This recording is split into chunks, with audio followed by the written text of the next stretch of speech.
Guys, you know what it is if it is Monday and we don't do a show on Sunday. It's Sipping on Sundays on Monday. You know who it is. It's Mr. Campbell. It's Zo Phillips. Sipping on Sundays on Monday.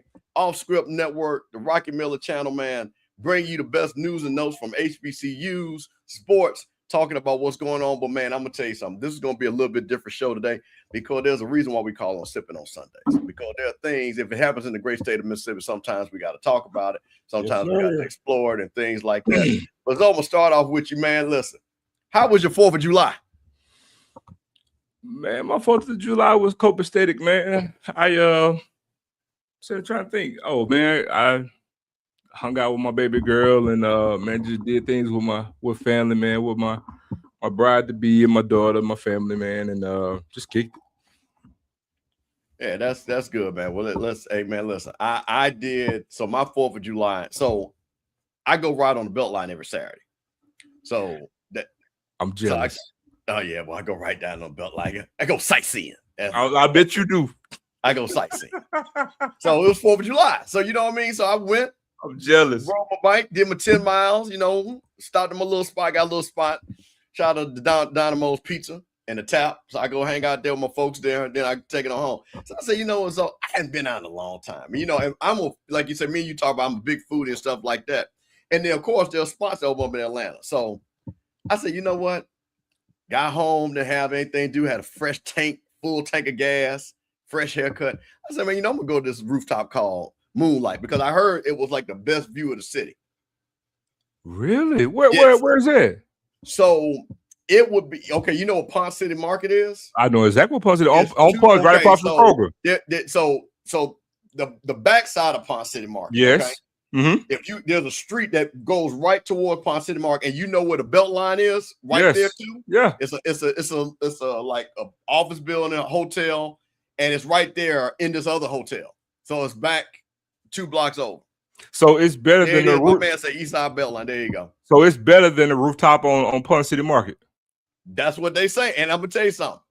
Again, it's 4th of July. And I get to see the fireworks. So you can see all of Buckhead. You can see all of downtown.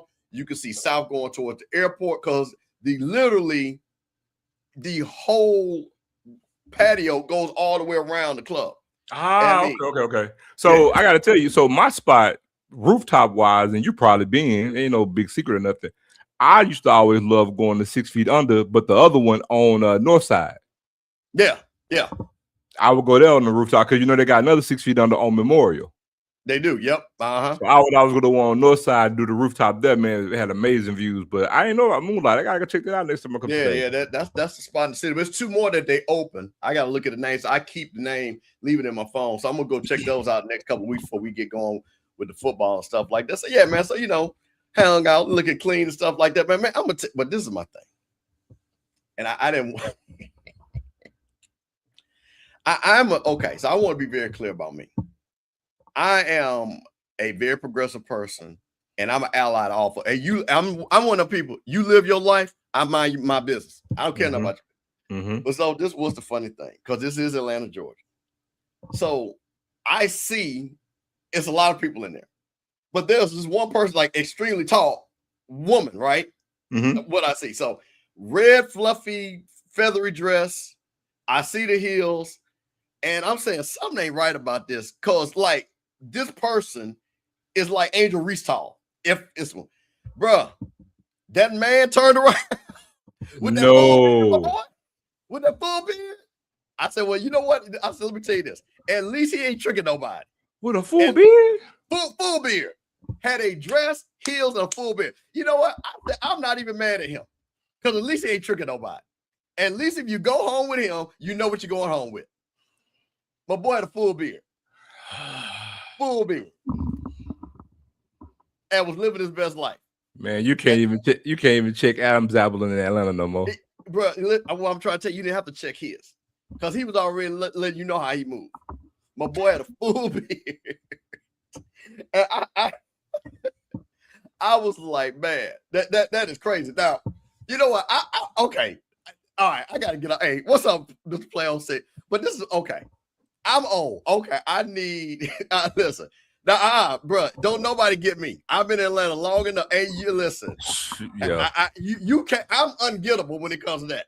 Me too. Because I've been. It's two things. You got to remember something. I'm in the hair business, so I have seen the best of the best try to look like whatever they try to look like. So I know what it is. But Zo, hold on, man. I got to show you this picture. I got to show you this picture because no. Because this is about some shoes. No, this is some shoes. This is some shoes. And again, I never do this, but I had to do this. So I'm over at the Interlock, right, on Friday. So well, you know what the Holiday Bar is, and what's that? The dive bar, whatever that is upstairs at the hotel, right? So I go up there. I mean, nice crowd and everything. Got a DJ, put a DJ up there. I said, okay, well, they blacking this thing out. But I see this guy, and I mean, he is with this really good looking chick. And I'm like, man, okay. All right, my boy, do your thing. So hold on. So I see, let me pull this picture. Don't tell me he's gonna be like the new millennium version of Huggy Bear. But so hold on, boy. So I'm sitting up. So you know how you're sitting down and you can see like the back part of the person. So I just look down and I see these shoes. Mm-hmm. Now, so I'm gonna ask y'all, I'm gonna ask everybody in the chat. I want to show you these shoes that I would assume this man is a straight man, but these are the shoes he had on. And so I want you to, and I want people in the chat to get these shoes a name. Cause I want y'all to give me a name for these shoes. Cause these are the shoes that he had on. I need to know, Zo, what in the Air Pocahontas 12s are those, bro? I'm about to say them like some Lomanites. I need, okay. If anybody in the chat can tell me what type of shoes are these that a man, first of all, ain't no way. I'm gonna say this again. Hey man, some Air Lormans, dog. Lormanites, bro. Those are some Air, bro. Listen, I'm gonna say this now. Listen to my brothers. I know y'all want to be fashion forward, but anything, these are called tassels, right? So I was about to say what the girls call it, like the J6 guy in their pants. What they call them, fringe? That's what that is. Right? Yeah. Hey, tell me what this is, y'all. Is it tassels? I'm gonna say this, bro. Yeah, this is for women. I'm gonna say this again. Don't ever put no shoes on. Or so if you're going to do that, go full moccasin. You know what I'm saying, bro? Don't have the half moccasin. Hey man, his shoes got a skirt, bro. Come on, man. You said them air turkeys. Man, his shoes got a skirt, dog. I'm like, bro, this is what I see. And I mean, I never invaded my space, but I had to take a picture of this. Because I just wanted to make sure. I know I'm old. I'm 56 years old. You know, I know I'm too old to know how the game is told right now. But I didn't even know what was on with these Air Pocahontas 12. I'm just saying, it wasn't say Air Moccasin 1. Sweet News said Air Moccasin 1s. So this is the first version. Air Moccasin 1s. This is what my boy had. Man. Hey, this is what all them golden girls gonna be wearing when they in street clothes, man. Air Lormans, dog. You know, I wouldn't be mad. You know, the purple and gold. Well, you know, with a little brave or something, you know what? Come on, man. Come on, man. You know what I'm saying? You come out there, you know how the girls, when they had the pep rally and stuff like that, and they just chilling, and you know, had like the little Alcorn and the tights, and then they had the Air Moccasin 1s on, or the Air Pocahontas 12s. Oh, man. But here's the thing, though. Here's the thing, and this is my thing, and I never understand this. Usually this happens to women. But where's his boys at, so? Where was his boys at, say, dog? Because you know he went into the store and was like, man, first of all, I don't even know where you can buy these at. Hey, man, I'm going to kill him with these. He said, I'm about to be super fresh with this, my boy. I'm coming out with these tassels, these Air Pocahontas 12. And you know what he said? It's all say what he said. That infamous. Ain't nobody got these. He right. Ain't nobody got these. They got an actual air, and they actually got an air bubble on them, dog. Bro, that's what threw me off, because I was immediately looking for a Nike thing, right? I was immediately looking for a Nike swoosh and all that. Cause I said my boy has got the straight Air Max bubble in that joint. My boy, airplane rocks. Hey, nah, bro. I listen. My shoe collection is tight. It is tight, and people will tell you one thing about my shoe collection. And I got all types of Jordans. I got every pair of my shoes is grown man shoe now, bro. I can't rock this. I can't rock this at all. So this is just my weekend in Atlanta, so God bless. Hey, but listen, I'm doing all that talking, but he had a hammer with him. So I guess if she cool with it, she didn't look at his feet though. Yeah, but she I don't know, man. Like I say, but them, you know what? I might have to put a poll up because I don't know which one. Airplane ones, Air Pocahontas 12s. What did Air Lorman, dog. Air Turkeys. Them Air Lormans. Air Lormans. Right. Well, absolutely. Yeah, we done seen that. They say all the taking stuff. Yeah, right. Now see, Derek. You know what's so funny? You just said, you know what is funny? I would not be shocked if it is some type of brand like Balenciaga that is these shoes. You hit it right on the head. And that joker went to Lennox, saw them in that back corner, paid $450 for them, and thought he was killing when he went out to the club that night. Nah, he ain't go to Lennox. He went to Rack Room shoes for them, dog. No. See, this ain't Rack Room. So I'm telling you, this ain't Rack Room. I'm telling you, that boy spent some money on this. I'm gonna ask y'all a question real quick in the chat. And let's be not Rack Room. How much y'all honestly think he spent for these shoes? Put in the chat how much y'all think he spent for these shoes. That's what I mean. That's old. Now you gotta go. You can't go Rack Room because this is not no Rack Room shoe. This is too specialized of a shoe to be Rack Room. So how much you think he pays though? I don't know, dog. I don't know. I mean, literally, man, that dude got shoes with a skirt on them, dog. And I mean, bro, with the fresh Pocahontas tassels or fringe or whatever they call. Oh, hey, you know what? We got to be. Hey, 250, 600. See, I'm telling so that. See, so all right, Mr. Shout out to Mr. Don't Play 06. Probably the alpha with that 06 in mind. If you are, so shout out to you. This. I believe that's the floor right there. I believe 250 is the floor. And I believe my people right here, WW Mac 02, I think 600 is the ceiling. I think so. Now, Glenn, he didn't get, I'm trying to tell you, you got to look at the shoes too well made to be cheap. I'm telling you that. The shoe was well made. The shoe was well made. I'm just trying to tell you, the shoe was well made. So I just had to pull that out. So I just had to pull that out and lighten up the mood.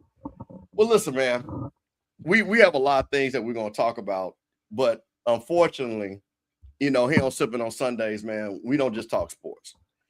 And there's something that happened down there on the Mississippi Gulf Coast that really has concerned me, and I think some of you all have heard the news. So we're going to pull this up because, hey, man, we're going to talk about it because, like I said, this is Sippin On Sundays on the Off Script Network on the Rocky Miller channel. On Sippin On Sundays on the Monday. This is what we got going on. But, man, unfortunately, we got one of them situations that we got to figure out people got to figure out what's going on. So here we go. Hold on one second. Let's see if I can close this. Apologize because New York. I think you guys have seen this young man, excuse me, that was named Nolan Wells. He was missing July 4th. He went missing. He went out to the boat with a couple of young Caucasian men, and they found him. So let's talk about this. A body has been found in the water after a Mississippi football player mysteriously disappeared while visiting a local island with friends on 4th of July. Nolan Xavier Wells vanished after a boat trip with friends on Saturday and was last seen around 3 p.m. in quotation marks. We're going to talk about it. Talking to a girl on the north end of Horn Island, a popular barrier island 10 miles off the Mississippi Gulf Coast. So here's the thing, just to kind of get you set up. I know you guys have seen a lot like at these lakes and stuff like this. So apparently during the 4th of July, majority white people go out here to this Horn Island. They have their boats. They go back and forth to the little island. They have drink parties and things like that. So they said he was found missing on Saturday, which was July 4th. The sheriff said they found his body at 8:45 this morning, which doesn't match the description. The body was found in the water just off the shore of the west end of Horn Lake. This is the young man right here. And then they talked about it last talking to a girl on North End. So let me say this. So these were the group of, okay, let's get this. These were his boys that apparently he was out there with. And I guess maybe, I'm assuming he was only 18 years old. So I'm assuming they probably went to high school with him. And we're going to talk about a little bit about Ocean Springs. So again, of course, his parents, heartbroken, said they got so many questions and things like that. So yeah, so he did play at Ocean Springs High School. And this is, again, another one of the pictures and things like that. So one of the things that, and I don't know if it's in here, let me see. What was interesting, and I'll have to find that, is that when he was missing, is that his buddy didn't see him after 3. So he went off with a young lady. And I guess the boats had to come on in, back to the shore, the main shore, the Mississippi shore. They didn't know where he was at, allegedly. They didn't know where he was at. And they had his phone, though, and they brought his phone to his mother. So that was the thing. So this girl, because I had to make a phone call. And so I tell you what, I think we need to break down. And so you probably even know this better than me. So I have a lot of family down on the Gulf Coast. So all that Biloxi, Gulfport, Moss Point, Ocean Springs, and Ocean Springs right there, basically a suburb of Biloxi. So basically, once you cross the bridge, you're in Ocean Springs. You're in Ocean Springs. So basically, Ocean Springs, where all the rich white folks live down there. That's where they stay at, in Ocean Springs. So just to kind of let you know. So I had to call, make a phone call. So I actually know somebody that actually knows their family. And so what I'm going to do is just say one thing. The only thing I wanted to know was this thing about this girl, because they had it, he was talking to some girl. And that was kind of like a red flag. But they said it is a girl. Now, there's 2 stories is that the girl was his girlfriend. And then the other side is saying that's not his girlfriend, just his friend. So when you saw this, what was the first thing that came to your mind when you saw this? Not shocking, normal stuff that we get, that we see. And literally, as you gather the information and you start to learn about all the information, the thing that really upsets you is, especially now being a parent and pretty much all of our age demographic, we're parents and some of us on the verge of being grandparents, right? And when you think about yourself, when you try to visualize, because we were once teenagers too, doing what they were doing. Yep. But let me, before I get to how I feel, because I want to give what I'm saying context, I need people to know that if you're familiar with the Mississippi Gulf Coast, it's a Beach Boulevard is just a strip, right? You go from town to town, Gulfport, Biloxi, then you get to the casinos, then there's a huge bridge. You get to that bridge, you land, you're in Ocean Springs. Well, they're going to Ship Island. So in Mississippi, you have these barrier islands, off the coast of Biloxi. You have Cat Island, Ship Island, Dolphin Island, I believe it is. There's like 4 different islands that you can actually get to. Ship Island, to give this context of visual imagery for you guys, is 12 miles. Horn Island. That's it, Horn. I said Dolphin, my bad. So Ship, Cat, and Horn Island. Ship Island is 12, and people go all the time because there's a huge army base, I believe, on Cat Island, I believe, back during the Civil War and everything of that nature. So Ship Island is 12 miles from Biloxi, right? 12 miles. And so you talk about having your friend's phone. I don't care if they were drinking or whatever the case may be. If you got the withdrawal to be able to operate that boat to get back to land, because how you gonna sit there, even if he went off, how you gonna sit there and leave your friend, but I got your phone? Remember now, this is not like we in a car and we down the road or the case may be. And even if that's the case, who gonna leave a friend, but I got your phone, I'm gonna take your phone in. If I got the withdrawal to say I'm gonna give your phone to your mama, naturally gonna be like, we're not gonna sit here and leave. We came together, we're gonna leave together. But like literally, you know what I'm saying? It's just like this is the train of thinking when it comes to our black babies, right? And so, again, yeah, we're gonna be outraged and what I'm saying, and rightfully, deservedly so. But the thing is, bro, is just this is why, I'm probably gonna ruffle a few feathers. This is why, I don't, and I'm gonna say something. I know a lot of times people joke about being in other spaces, But look, I'm 6'4", 250. I'm just gonna tell y'all. And me myself, I'm uncomfortable being around nothing but white people. I'm just gonna tell you, I don't have a racist bone in my body, but I don't, because whenever you around just a bunch of them, I don't feel safe. So there's this thing where white people may not feel safe around a bunch of black people. I don't feel safe, right? Because typically either the police are going to be involved or it's going to be something fishy that's going to be happening. I'm a tall, bald black man, right? But whenever there is a case where there's the majority of the time, I deal with the law of averages because nothing is 100%, and we know this. But a lot of times, man, when you got one black kid, and I've heard some examples where they'll say, well, they got an Indian kid and a black kid and the rest of them white. I'm sorry, my child is not going. And I dealt with this, and I was like, I don't care. You can get mad all you want to. You're not going. Because when things happen, you're not going to get the benefit of the doubt.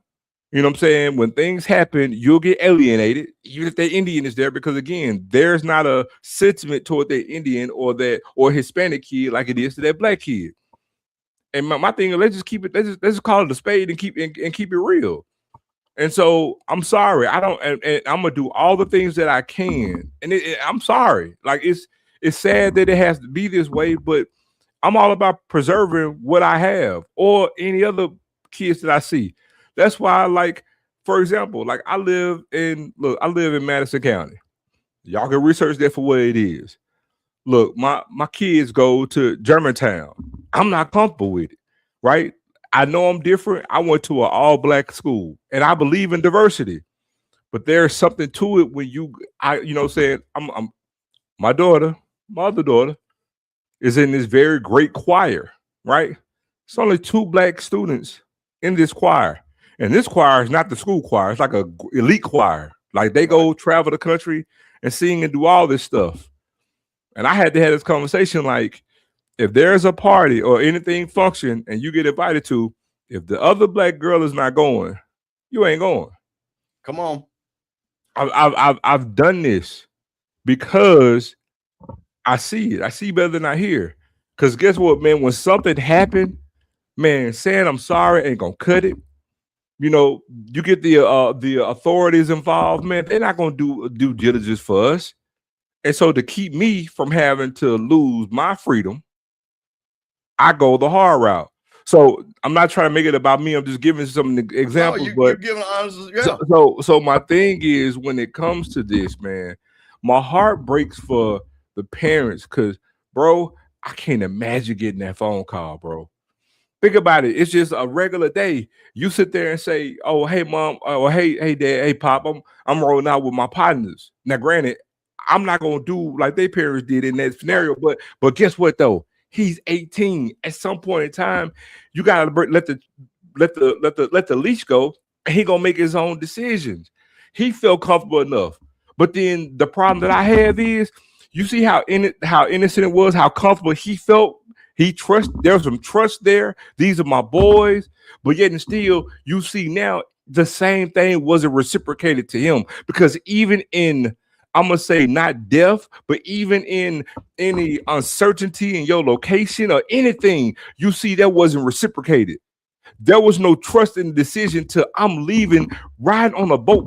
Because let me tell y'all, the body of water that he was in, it wasn't a pool, bro. It wasn't a lake. It was the fucking Gulf of Mexico. Understand the picture right there. That's the Gulf of Mexico. And I'm finna leave on a boat driving 12 miles, but I got your phone, but I'm gonna give your phone to your mama. Okay, so if the mama asks where he at, what they gonna say? Oh, we don't know. But y'all left? Like, bro, come on, man. Now, hold on. I want you now. See, and this is where we gotta keep it a buck, right? And I'm gonna play something from one of my classmates, and I almost had him on, but it was just so late. But I'm probably gonna have him on next week. This is the picture I want everybody to look at, and I want you to just think about this and just replace it with 3 black guys. And Zo, I want to you dad. This is your son. I'm one, and we change this, right? And I come back, hey, Mr. Phillips, I got little Zo's phone. I don't know where he at. I think that's gonna go over with you. I'm like, what you mean you don't know where he at? How many of these boys' mamas is you call right there? Immediately. Because Steve, ain't no way you gonna tell me that you don't know where Lil Zo is at and you got his phone. There ain't no way. See, No, this but then is where the disconnect is at. I'm a little bit like, well, not only where he at, why are you here giving me his phone and you ain't got him? So you left him? I'm like, so you left him? Y'all left together, so you left him. He was talking to a girl. We ain't know where he at. Now, mind so you left him. 3. Now, this is at midnight. Now, hold on. It's 8 hours. Isn't that right? 8 hours between 3 and 8 and 12? 9 hours? Yeah, 9 hours. So 9 hours. They brought the phone to the mother at midnight. 9 hours. Come on, man. What are we doing? I just wanted. So this is the thing. So I'm gonna play something because I just think this is just interesting. And my classmate, he broke down, and it just unfortunately the parallels are the parallels. And shout out to my boy Brad Franklin, Kamikaze. We're gonna have him on the show. And my neighbor, man, old Brad Franklin. As you say, one of the greatest MCs of the 82 counties. But he just, hey man, listen, man, when I say great social content for my boy right here, he just breaks it down. So this is him right here, and this is his thought process on this. Well, here we are again, folks. And you know what I always say, those that do not learn from history are doomed to repeat it. Y'all remember what happened with this lady up here? This is Tamia Horsford, a 40-year-old mother in Forsyth, Georgia. She went to a sleepover with some football moms in 2018.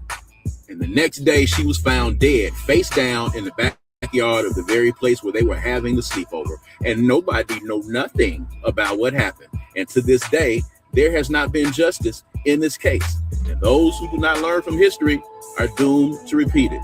This young man right here is Nolan Wells, who unfortunately was found deceased just a little while ago.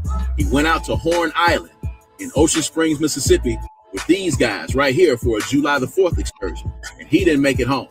These guys brought his phone back to his mother and father, but they did not bring him back. So I say to you once again, because I just made this same video a few weeks ago when the Carmelo Anthony trial was going on, stop putting your kids in these situations where they are in danger. I know you feel like you're doing what's best for them. I know you feel like sending them to the white schools and putting them in these white neighborhoods and white enclaves and having all white friends. I know you feel like you're doing what is best for them, but you are putting your beautiful black babies in danger. Tamia Horsford is gone. Nolan Wells is gone. And nobody know nothing. Nobody knows anything. And his death has been ruled an accidental drowning. But somebody knows something. Somebody knows something. And at the end of the day, we do not learn from history, and it continues to repeat itself. Don't be the token in the group, because tokens get spent. And as you see right here, history keeps on repeating itself until we get smart enough to understand. Stop putting yourself in these dangerous situations. You are in danger. Steve, I want to touch. I want to touch on something too. So, Okay. you know, we can all say, look, they left. They didn't come. He didn't come back with them. But the one thing, because we all see better than we hear, right? Because anybody can fix their mouth to say anything, but it's what you do the moment you get back, right? Because where's the girl? It's silence. You see what I'm saying? The boys is silence, because guess what? Even if this mistake were to happen, let's say he didn't pass away, but got left. I'm just using an example. And it was 4 black kids. This situation is totally different. Even the actions after they arrive on land is all totally different. So what you're seeing, because again, Steve, you can go ahead and tell them they've already lawyered up, right, Steve? Already lawyered up. And I want to be clear on something. And I want, because like I say, one thing about me, and once again, Sippin On Sundays, Zo Phillips, Mr. Campbell, Sippin On Sundays on the Monday, Off Script Network, Rocky Mill Channel. So again, I had to call down on the coast because you see stuff and everything.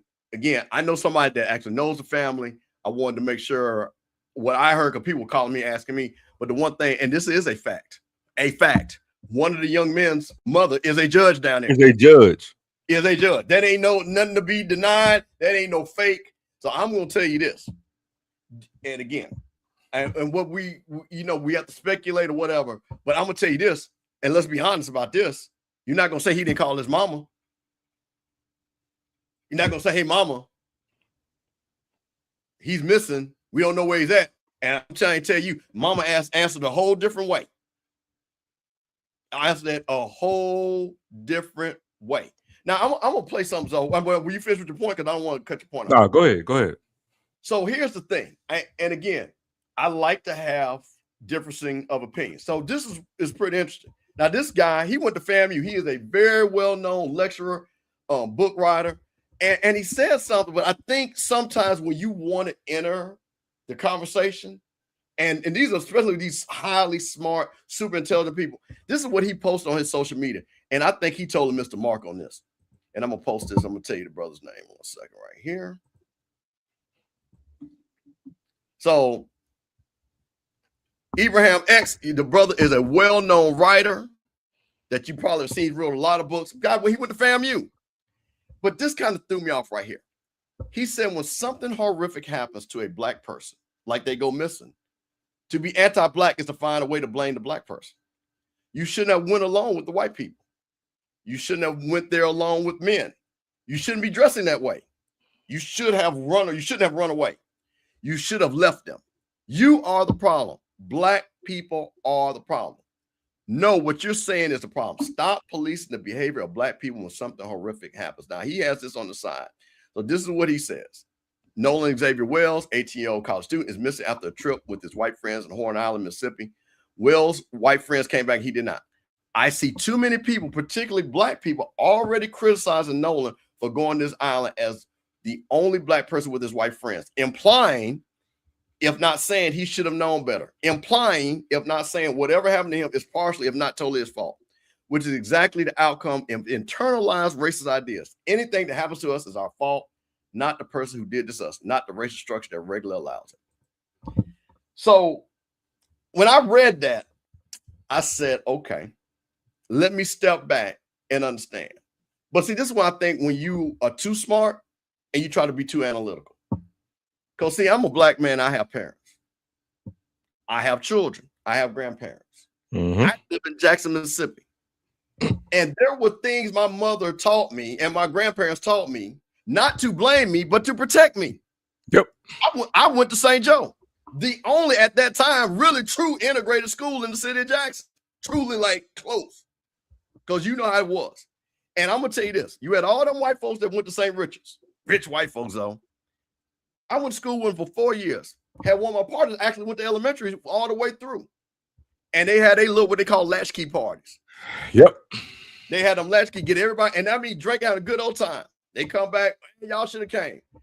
And I'm telling you right now, I could call Brad, I could call every black boy from St. Joe. You wouldn't have dared took your ass over to East Jackson. Ain't no way your black ass by yourself is going to East Jackson. So the only time all the black guys, and I'm talking about the black guys. See, it's different with the girls. Girls, a few of them, but not a lot.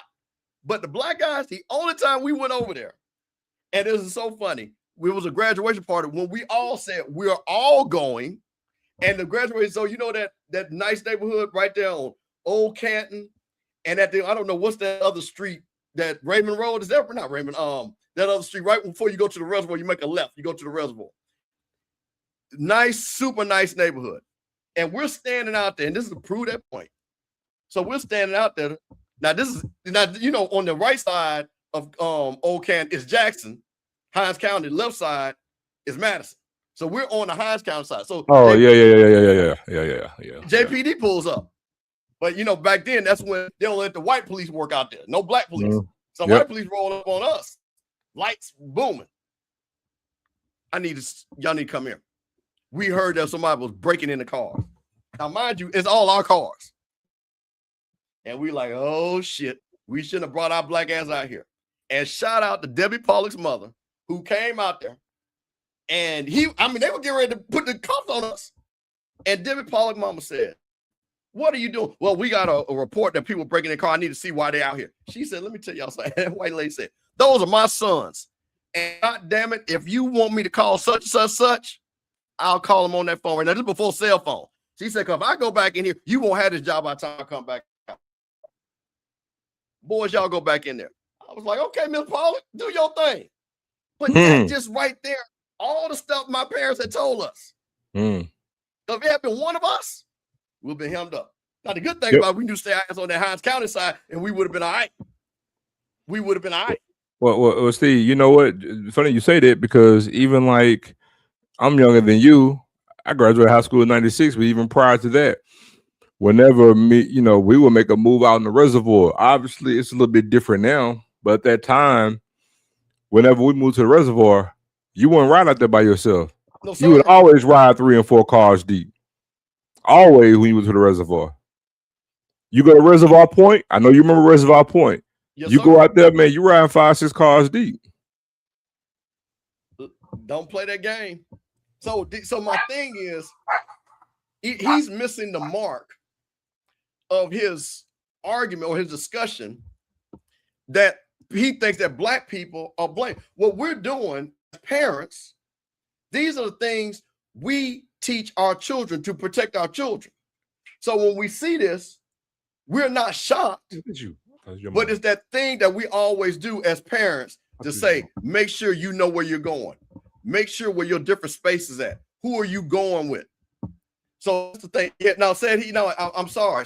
Said he is missing the mark because, and what I mean by that, his argument is not what people are doing. I'm saying that's not what I'm doing. So I'm sorry. And I'm a parent. I don't know if you're a parent or not. I am a parent. And I'm telling you, and I'm a parent who's from Jackson, and my mother told me the exact same thing. There's no way my mother would have, if I would have called my mom and said, hey, Mom, I'm going out here on the reservoir with my boys from St. Joe. And she would have said, is Gary, Donovan person I'm going with you? Nah, it's just me. My mom said, oh, hell no, you're not. So I'm telling you what I know. So he's not missing the mark. And I'm not, and what I want to be clear is what he's missing is there might be people, but it's the concern of being black that we have seen, especially in that state or wherever you may be. And I'll give you another story said so you can understand it. But I don't know if you have children or not, but I'll tell you a friend of mine. He was up there, so with FAMU.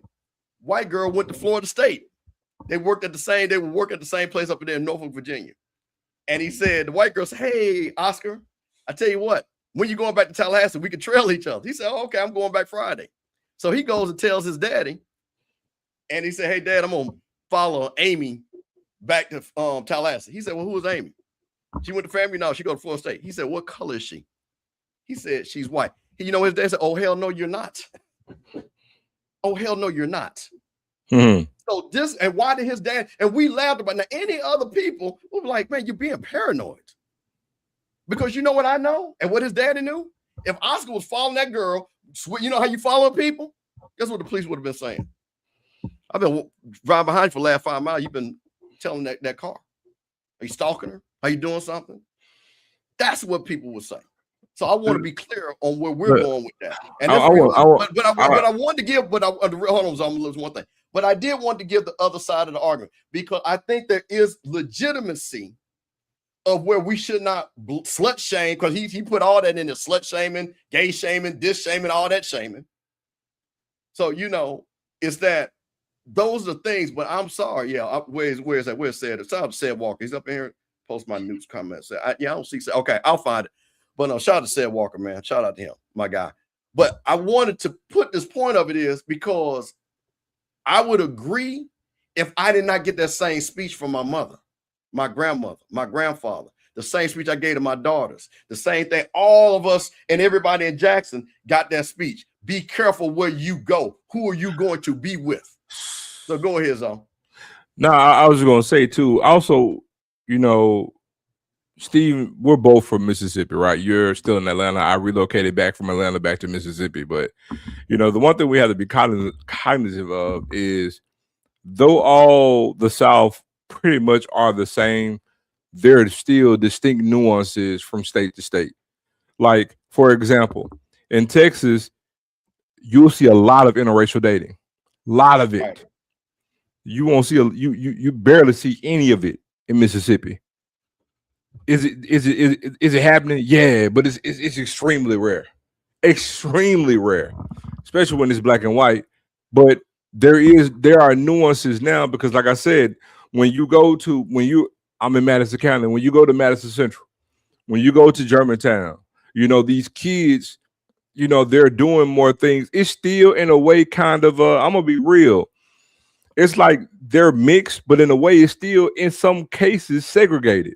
You see what I'm saying? Oh, 100%. It's just like it's almost like, but they still have to commingle. But then there are certain things while you're there where it's either going to be all white or all black. But then when it's like some mingling, it's very minimal, right? Very, very minimal. And I'm just going to be real with you, bro. Like when you start to see it, and we're talking because this young man was 18 years old and he went to Southwest, you know what I'm saying? Which is a far cry from Ocean Springs because Southwest Community College is in Summit, Mississippi, which for all intents and purposes, it's pretty much Summit in Macomb.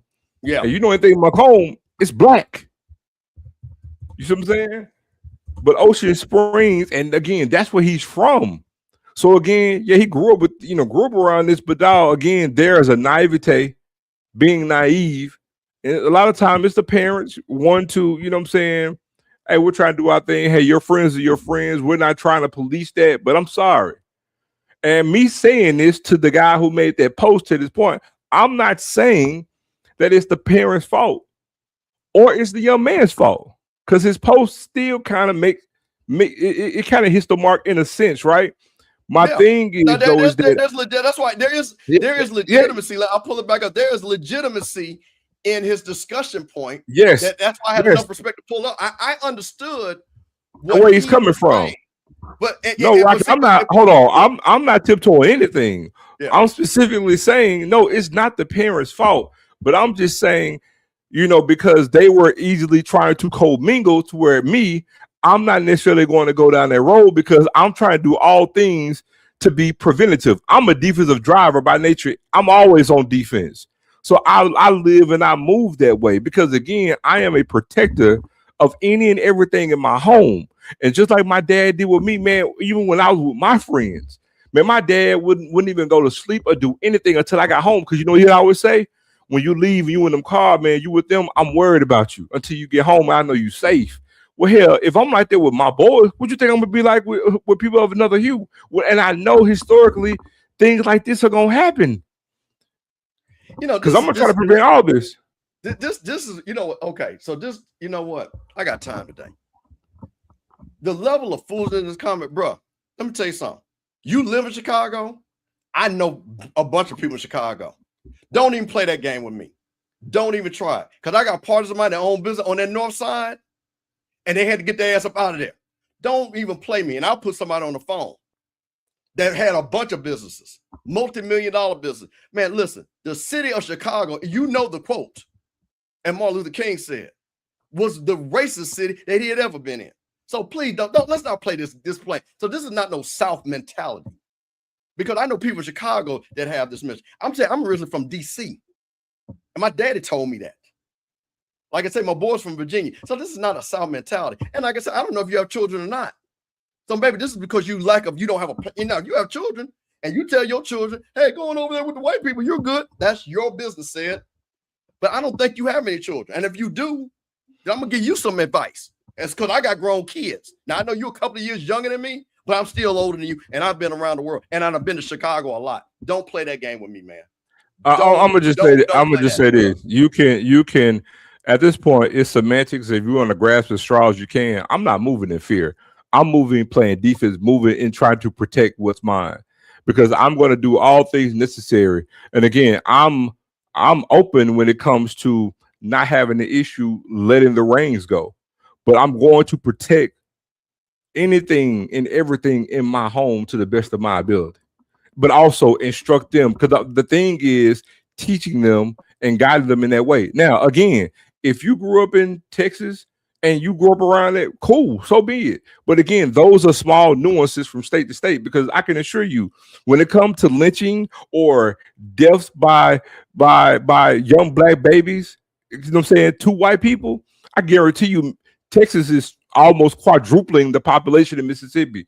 I can assure you Mississippi has a higher percentage of doing so. So my thing is, when you have data, when you know the energy of where you are and what shit is like, you learn how to move in regards to that. And so doing so is not putting you in fear. It's me being on the defense because I'm growing people here in my home. I'm growing people, productive, smart people, and teaching how to move in this culture as a black person. Point blank, period.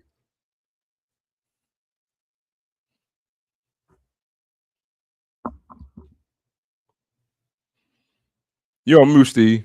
You got real good parents. It's like, come on, man. It's like, bro, listen, I'm gonna say this. It is not different. There is no, listen, man. I don't know where some of y'all live at, man. I've been all over this world twice, bro. It ain't no nirvana for black folks. It ain't. So I don't know where y'all keep acting like. I know this sounds good to say dump on Mississippi and all this, bro. I done been all over, bro. And white, let me tell you what I do know.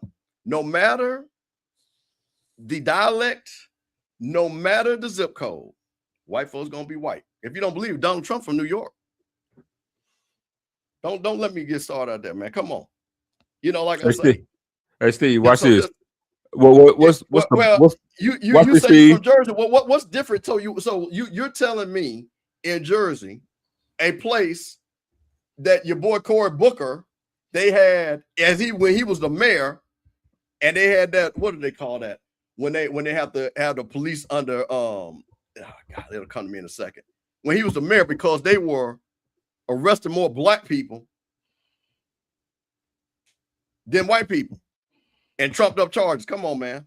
Let's not do that, man. Let's not do that. Like I say, bro, I'd rather for you all to be honest the way the world works and not saying, hey, well, I live over here is some nirvana, because like I said, I've been all over, and then, man, listen, it is what it is.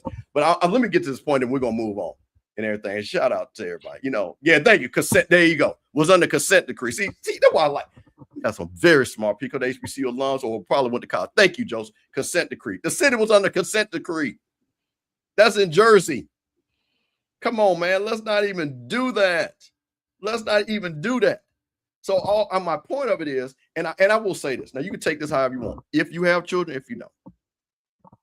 I don't ever want somebody to say, hey, don't have white friends. I got white friends. Real good with a lot of people in St. Joe. But what I will say is this. And this goes, and you know what this, and this is into all the people that have daughters. I think, Joe, you'll understand this. You got a daughter, and your daughter say, hey, daddy, I'm about to go with 8 or 9 boys. You can be like, what else going with you? Are you not going to say that? Just automatic? Because you want to make sure that there's some balance and some safety. So that I'll take color out of it. You do that with your daughters. You and that's not, and that's and making that decision. I'm sorry, and making that decision, you're not making that decision out of fear. No. Yeah, it's like out of fear. No, listen. There's a difference between safety and fear. And I think that's where some people get that confused. And like I say, bro, I'm one of the strongest people you ever gonna meet. But the one thing I do, I'm not a fool. It's go like I say, so you gonna understand this. I got a nice car. I know where the hell not to drive that car in Atlanta. Now, if somebody get that car, I can't be like, oh man, I went over there to the Bluff Zone, my boy over there, and somebody got me. I was supposed to be shocked. Come my ass over there in the Bluff. You talking about the Bluff? Hell, I'm talking about parts of Cabbage Town. Come on, man. Come on, man. It was like, man, come on, man. It's like whatever, man. Kirkwood. So you know what? We're gonna go move to the next thing. And like I said, we are praying for that family. And like I say, hopefully, prayerfully, you know what? I will say this, and I'll say this with a very level of ignorant innocence. I hope that it was just an accident, though. I hope they find out that it was just an accident, because I don't want anybody. I doubt it. Well, we know that. We know that. Absolutely know that. But I'm just saying, because again, I want to end it on that, because people start accusing and stuff like that. And again, this is not anything against the parents, stuff like that, because again, his parents are hurting and stuff like that. But I guess for me, why it touched me, because I have kids, and I just remember all those stories that was told and talked about and things like that. But so we got to go to another thing, because this ties into, we did a show this Thursday, me, Scotty, shout out to Scotty. I had to get Scott out there. And my man, that we had to do this. called the Throwdown. And we talked about LeBron James and we talked about Jaylen Brown. So once again, I guess being smart is a problem. So I'm gonna play this clip that went viral that everybody lost their mind.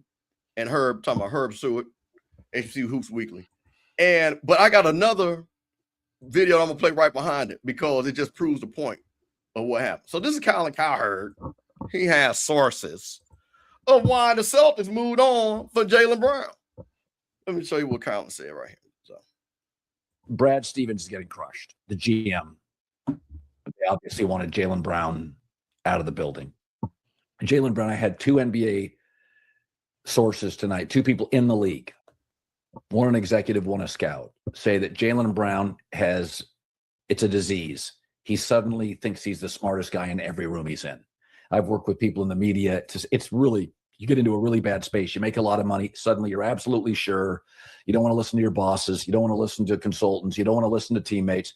Jaylen's kind of, and by the way, this was, one executive told me, this was always a little bit of Jaylen Brown's personality, kind of the smartest guy in the room, and live streaming and throwing it out there. And that's just not a good space. It used to be nothing good happens after 3 a.m. Nothing good happens when pro athletes live stream. It's just trouble. Stay away from it.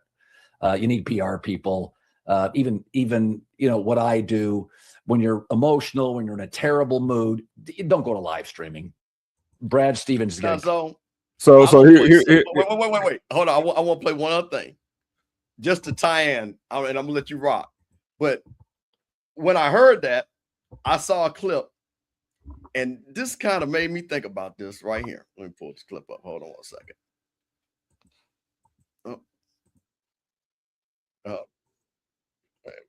Wait a minute. Hold on 1 second, though.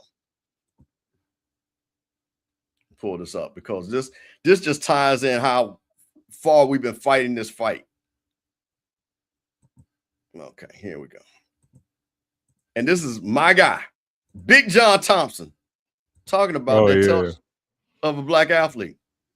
This was close to 40 years ago when John said it's probably about 35. And this is what John Thompson said about, and he said athlete. He didn't say black. He just talking athlete. Listen to his response. This could have been his response to Colin Cowherd. Listen to what Big John had to say. That's a myth in America is an educated athlete. I don't believe anybody in America who's in business wants athletes to be educated if they intend on doing business with that athlete. And the minute that athlete becomes educated, they're somewhat offended by it. Because now an educated athlete doesn't just say, yes, our boss has said that. He starts to question the system. So now when you get guys like Patrick and Alonzo and Dikembe, and I was very proud because every time they got out of the car, the Georgetown guys were jumping up. But we had been arguing and fussing all the time about everything. I didn't always agree with every position that they took, even as it related to the lockout. But I was proud of the fact that now they're using their intelligence. Well, we talk a lot about athletes being educated. But the educated athlete, you're going to have problems. You're going to have lockouts. You're going to have boycotts, and people don't want that to happen. But some would say, Zo, how did Big John drop that jewel that I could drop right now in 2026? Hey, you better give context of when that video dropped. That video drop was like 2001, I believe. 2001, 2002, when that video dropped. Come on, man. Come on. So we talking about over 25 years ago. Yeah, easy. So, the thing is, and Kyle Cowherd actually put his foot in his mouth. He went from, so the one thing I hate is when you actually go on air from a source as if like you know the person or you were dealing with the person. Because he went from my source to naming another source, and he was just saying that, it's not that it was just like, oh, well, he's just. Not that he thinks that he's smart, but he is smart. And the main issue of everything, you want to talk about podcasting? Well, Steve, the real problem with athletes having podcasts? The real problem is because if you think about it, the athletes have the leverage and the power now.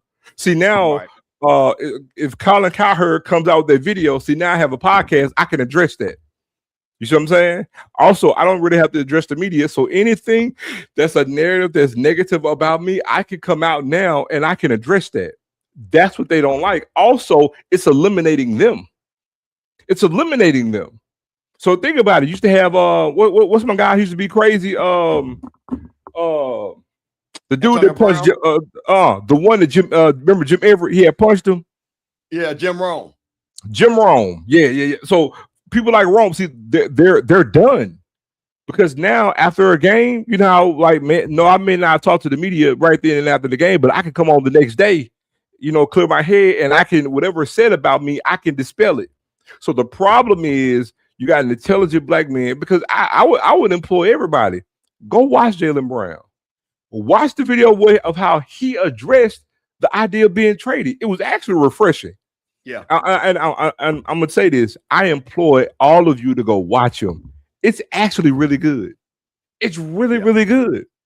So the thing is, you know, people want one size fits all, right? From everybody. But again, he's a thoughtful, intelligent person.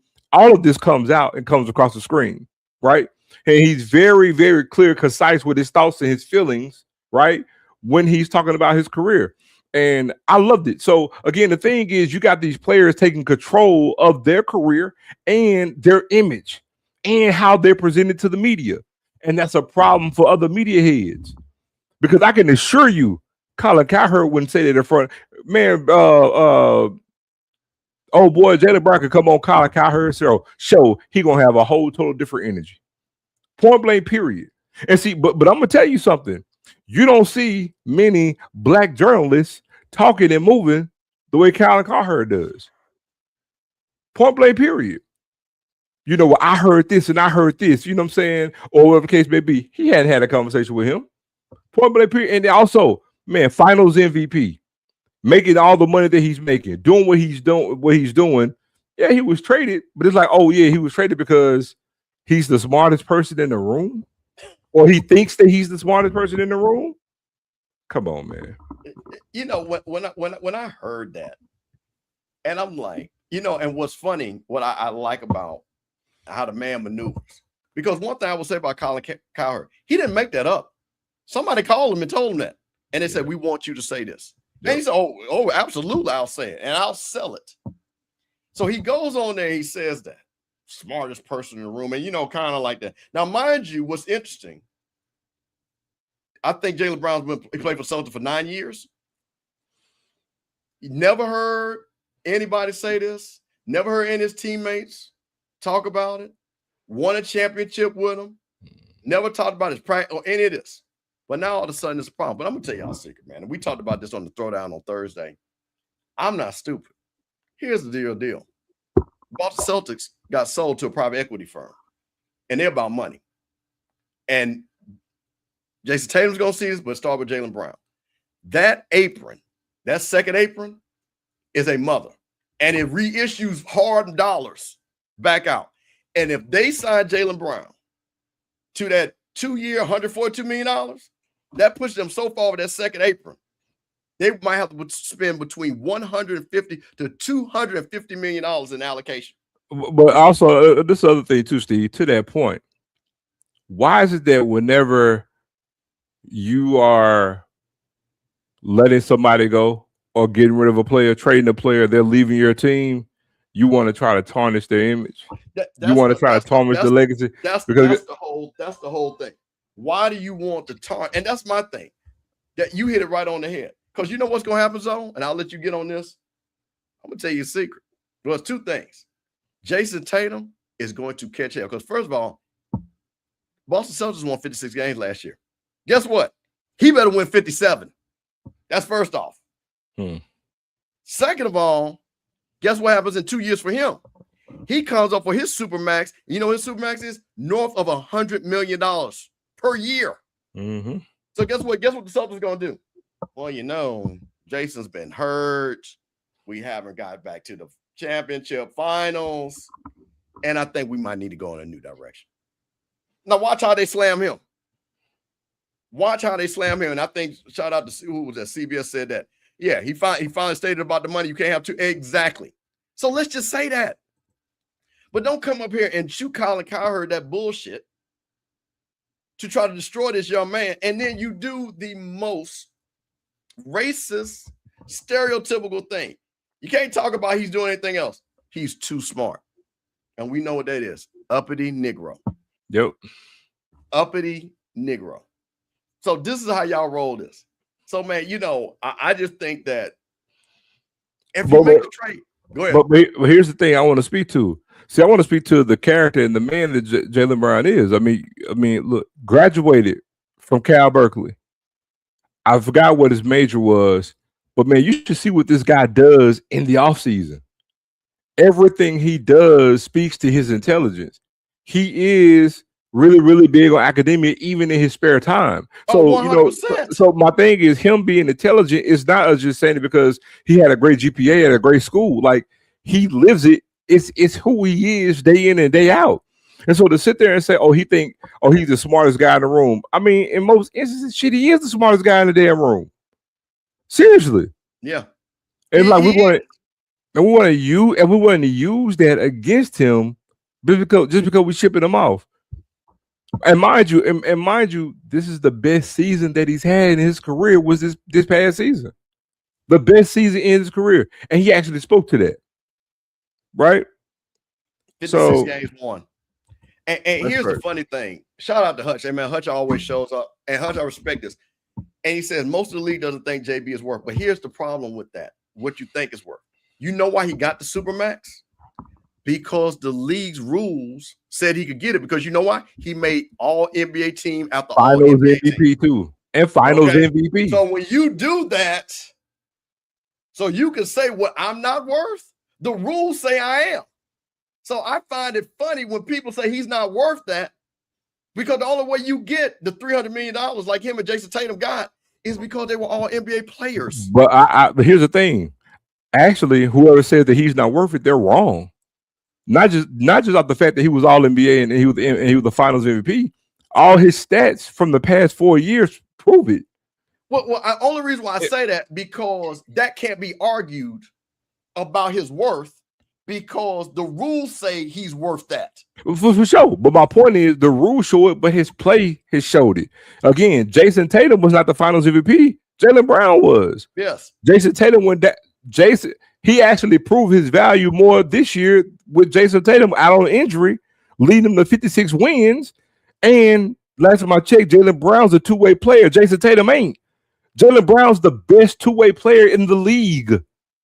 Jason Tatum ain't. No. And me saying that is not to discredit Jason Tatum. Jason Tatum is a great offensive player. He's a great player. But Jaylen Brown's a two-way player, the best in the league. Finals MVP. Look what he averaged this year. Look what he did for the team this year without your great number one player. Because most people will say that Jaylen Brown's the number two. When number one went down, number two led them to a better record this year than when both of them played the previous year. That's facts. Nah, and Hutch, I get it, but analytics, and here's the thing. And you know what? So, Hutch, and this will be my last point on this. I like that you said that, because the analytics, and I'm going to ask anybody in the chat that watches basketball. Analytics said that Derek White is a better basketball player than Jaylen Brown. You tell me what team, and there's a reason why Derek White doesn't make the money that Jaylen Brown does. Tell me what team, in honesty, that would take Derek White over Jaylen Brown. It's not going to happen. If it was a draft right now and no money was involved, you're not going to tell me that you're not going to draft Jaylen Brown before Derek White. But according to what you're right, according to the analytics, that he's not worth than Derek White is. No, man. I'm gonna be honest. If we're being real, I draft Jaylen Brown over Jason Tatum. It's like, come on, man. It's like, it's crazy. So I just wanted to point that out. And we're going to get on to it. But so we're going to mix it up. We're going to do a little bit of basketball because we do have to talk about LeBron. But before you do, they go look at that last comment.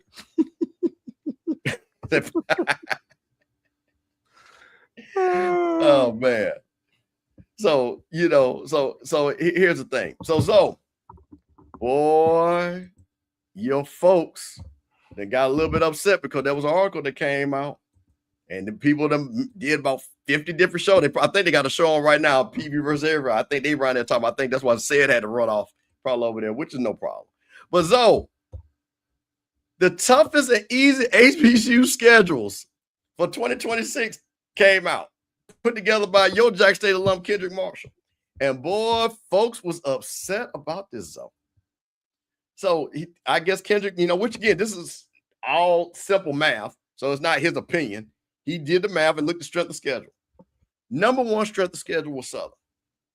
Number 2, FAMU, Valley, Howard, Norfolk 5, Arkansas Pine Bluff at 6. So let's stop right there.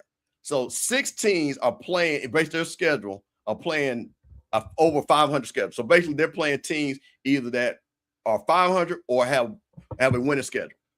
Prairie View is next at 7 at 483, Alabama A&M, Tennessee State, Delaware State, Grambling, Morgan, North Carolina Central. Reigning HBCU champs are 14, Bethune-Cookman, Texas Southern, Alabama State, and pulling up the rear is Alcorn, Jack State, and Hampton. So it was 2 things. It was folks upset. They're saying that Jack State playing a light schedule, and Southern folks were saying, look at who we play, and everybody else in the middle kind of fell.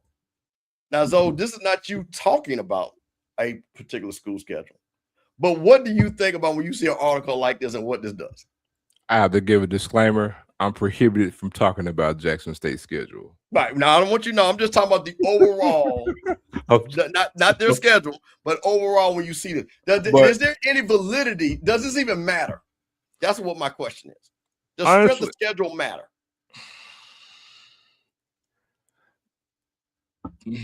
In the big scheme of things, to me, yes, it does. Okay. And the reason why I'll say it is because, when it comes to, let's just say, any team that's 500 or better, right? So if you have an easy pathway to get to a championship game, more so the team that is good but plays an extremely tough schedule, that matters. It definitely matters.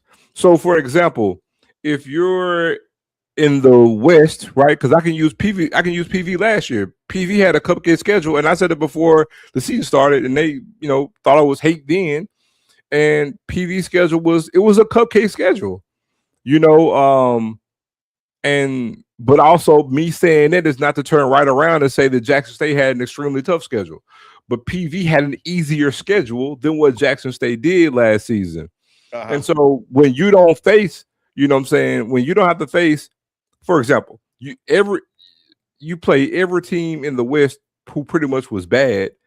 And then let's say you don't play Jack State in the regular season. You don't play FAMU in the regular season. You don't play Alabama State in the regular season. You play Valley and Bethune-Cookman and Alabama A&M last year. Well, yeah, that's an easy ass schedule.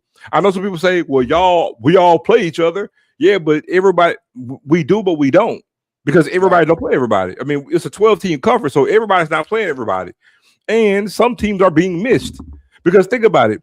When you talk about from a division standpoint, it's a lot tougher for FAMU to have to play Jack State, Alabama State, and then Prairie View, right? For an example, all in the same season. But then you got the next team in the same division, or sorry, on the other division, that don't have to play nobody that got a winning record. So it does matter. It does matter, because if you got an easy pathway, now the only thing about that is if you do have that cupcake schedule, and let's say you survive, you win all those easy games. Well, if you make it to the SWAC championship game, well, that at that particular time, that is your litmus test. Yeah. So here's the thing, and so I'm going to pull up Blue's back. He says it's worth noting it's a terrible way to calculate strength. So Blue, I guess I need a little bit more understanding, because all he did was just add up last year's wins and losses, and it came up to the percentage. Now, does that project to what's this year and what's going to happen? Because teams change. No, but I guess I just want to understand when you say it's a terrible way, because what other way is there to do strength of schedule? Or are you saying I can look at somebody's schedule and they have quote unquote harder teams more? So, because again, I guess it's the 500 thing. Well, it's based off last year, Steve. So I get that. Well, it's always the strength of schedule is always based off of last year. It's never the new year, because we haven't played the new year. Yeah. The schedule is always of last year. But I guess we'll just use Prairie View. Prairie View is playing Tarleton. They're playing somebody else, highly ranked and things like that. Are they saying, well, and that's what Prairie View's argument, I'm pretty sure that's what Lionel's doing a whole show on we're playing Tarleton, and guess what? Our schedule is much harder than what they're saying. And I get that if that's what you're arguing. You're saying I'm looking at the teams and I'm playing at my top end, I'm playing better teams compared to your top end teams. Then maybe that's the argument that you're trying to have. I don't know, but I'm just trying to figure it out, because to me, it is what it is. Strength of schedule. Because here's what I will say about that. When you look at, because let's see. Okay, so Southern right here has the strongest strength of schedule, according to what they said, right? I can look at Southern's schedule and I can say, that team is not no powerhouse team. That team's not a powerhouse team. That team's not a powerhouse team. But based off the schedule last year, clearly they had a bunch of teams that had winning records. That's why they had 600. Well, because I'm going to say, because see, Southern is locked in right now without even knowing Southern's schedule. They're in the West, which is the weaker division right now, obviously. But Southern is locked in with Jackson State, FAMU, and Alabama State. We know Prairie this. View. And Prairie View. So you see what I'm saying? And Grambling. And Grambling has a winning record. So you see what I'm saying? So by that metric, Southern, so they should have they have a tougher conference slate, even though Alabama State is a non-conference game, but they play more tougher teams, you know what I'm saying? Especially when you talk about who we play amongst each other within the conference. Now I can't speak to that non-conference because I'm unsure right off the top of my head who they play. I think they play Louisiana College. I think Southern non-conference slate may not be good as well, if I remember correctly. I think it's on par with Jackson State. I think Southern has a D2 plus Louisiana College. I may be wrong. I'm gonna pull it up, but guess what? Hey man, this is Sippin on Sundays on a Monday. Zo Phillips, Mr. Campbell, Off Script Network, Rocky Miller Channel. But sometimes on a Monday, you gotta get a little outspoken. You gotta get a little outspoken because when we're on Mondays, so you know what it is. My boy, my son. He said, and then he gonna pop up here with a damn Baton Rouge area code shirt on too. Man, it's my sleeping shirt. Boy, yeah, you might need to get off camera there, my boy. Folks might get upset about that. Also, what you saying that you sleeping on Southern? You know what? Hey, I'm gonna join on my laptop. Laptop. My sound keeps going on. I'm gonna join on my laptop. All right. So we got to see what he said. You know why he's doing that? I'm gonna pull up Southern's, the Southern Jaguars. Yeah, I'm going off the top of my head. I believe that they play. I could be wrong. I think they play Louisiana College. I think their non-conference schedule is rather easy. When it comes to Jackson State, and see, I want to touch on something real quick too. Like Jackson State again.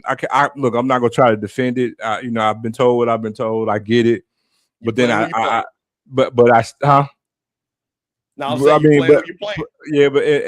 don't agree with it. You know what I'm saying? But let me get to this because there's this narrative out there, right? A huge segment of people will say, well, our goal. Hold on one second.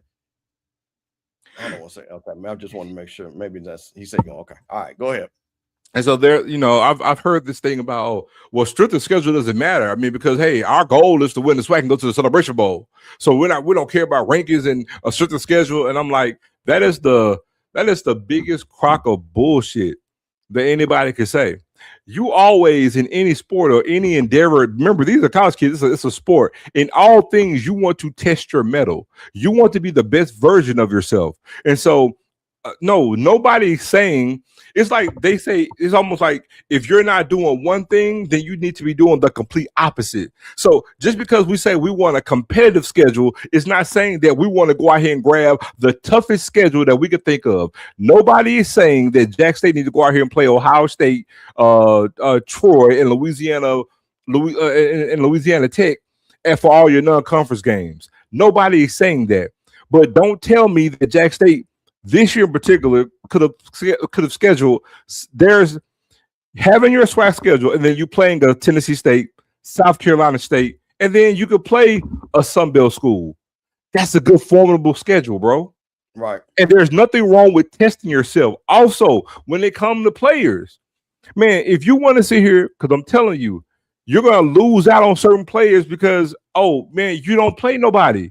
You're not testing yourself. And again, man, nobody should have more than one D2 school on their schedule. Me personally, I don't want to play D2 schools, but I get it. Sometimes you want a tune-up game for the first game of the year. Okay, whatever. Especially if you're gonna have a 12-game season, I'll give you that. You schedule one D2. It could be an attractive game at home, tune-up game. Fine, so be it. But bro, don't sit here and tell me you're gonna have a D2 and then turn around the next week and play another D2. So my thing is, man, schedule a game to challenge yourself. You know what? A game can go either way. The game against Southern Miss, we lost that game, but guess what? It was a competitive game, and we had a chance to win. We just came up short. You schedule a ULM. Guess what? It's a competitive game, but you got a chance to win that game. You're either gonna win or lose anyway. But your team can be competitive in that game. So I'm not saying go out here and no point to schedule Ohio State. Nobody's saying that. Nobody's saying that, right?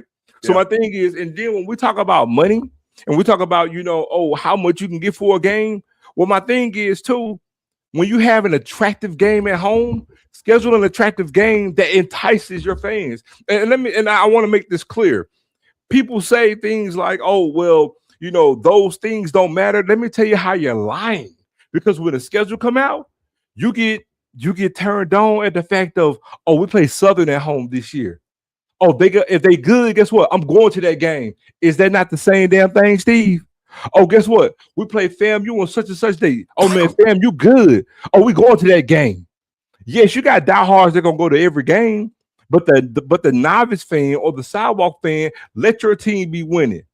I tell you what, Steve, if Southern Jackson State game is going to draw well regardless, right? We play Southern in Jackson this year, but let Southern be undefeated when they come to Jackson. Steve, and if Jackson State is 4-1 or undefeated when Southern come, Steve, tell me how well you think that game going to do then, right? But if both teams, Steve, if they're not really attractive or they ain't looking good, Steve, that game ain't going to be packed. We know this. It's the same thing when you do non-conference games. There's nothing wrong with saying, I want an attractive opponent for my team. Then who don't want to see the game? I tell you what, when Prime was here, remember all the recruiting was about Campbell. When we signed Campbell for that homecoming game, guess what? It drew some extra buzz, right? Because guess what? We got a lot of good players that we signed. They got good players that they signed. We coming to that game. Homecoming gonna be packed regardless, but that game had extra juice on it because of who it was. Right. So my point is, why can't you have the same mindset when it comes to any and every game for your fans and for your team? All I'm saying is schedule damn attractive games. Like now, Tennessee State and Jackson next year, that's gonna be an attractive game. Tennessee State is ass, but it's just a name, right? But then again, what is Jackson State first home game this year was against South Carolina State? Don't tell me that wouldn't raise eyebrows. The past two Celebration Bowl champions meeting in a rubber match in Jackson to open the season. That's an attractive game for your fans and for your football team. We'll handle that down in Miami. So introducing Abraham Scott from Alabama A&M, in the professional. Mr. Scott, how are you doing? Thank you for joining the show tonight. I'm doing well. Can you guys hear me?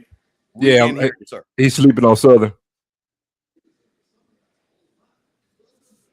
Listen, shout out to Anthony Lawrence Collection. He gave me this, you know what I'm saying? So, it's one of my listen, man, when you about to go to bed, it don't matter what you put on. Hey man, listen, I'm gonna tell you something real quick.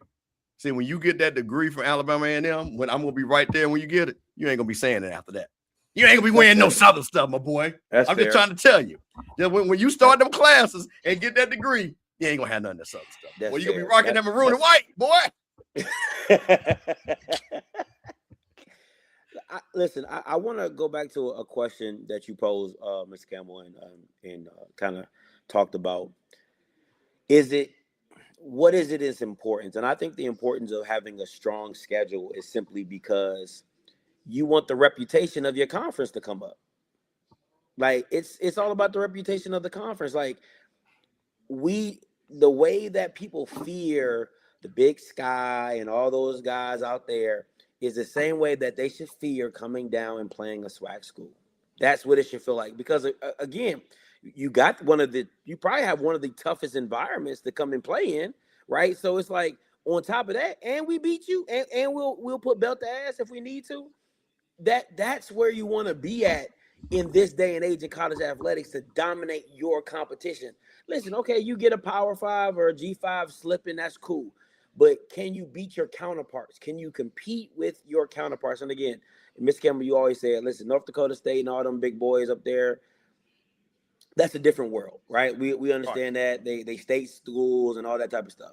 But come on, man. Southeastern, come on, man. Like, I'm not, you know what I'm saying?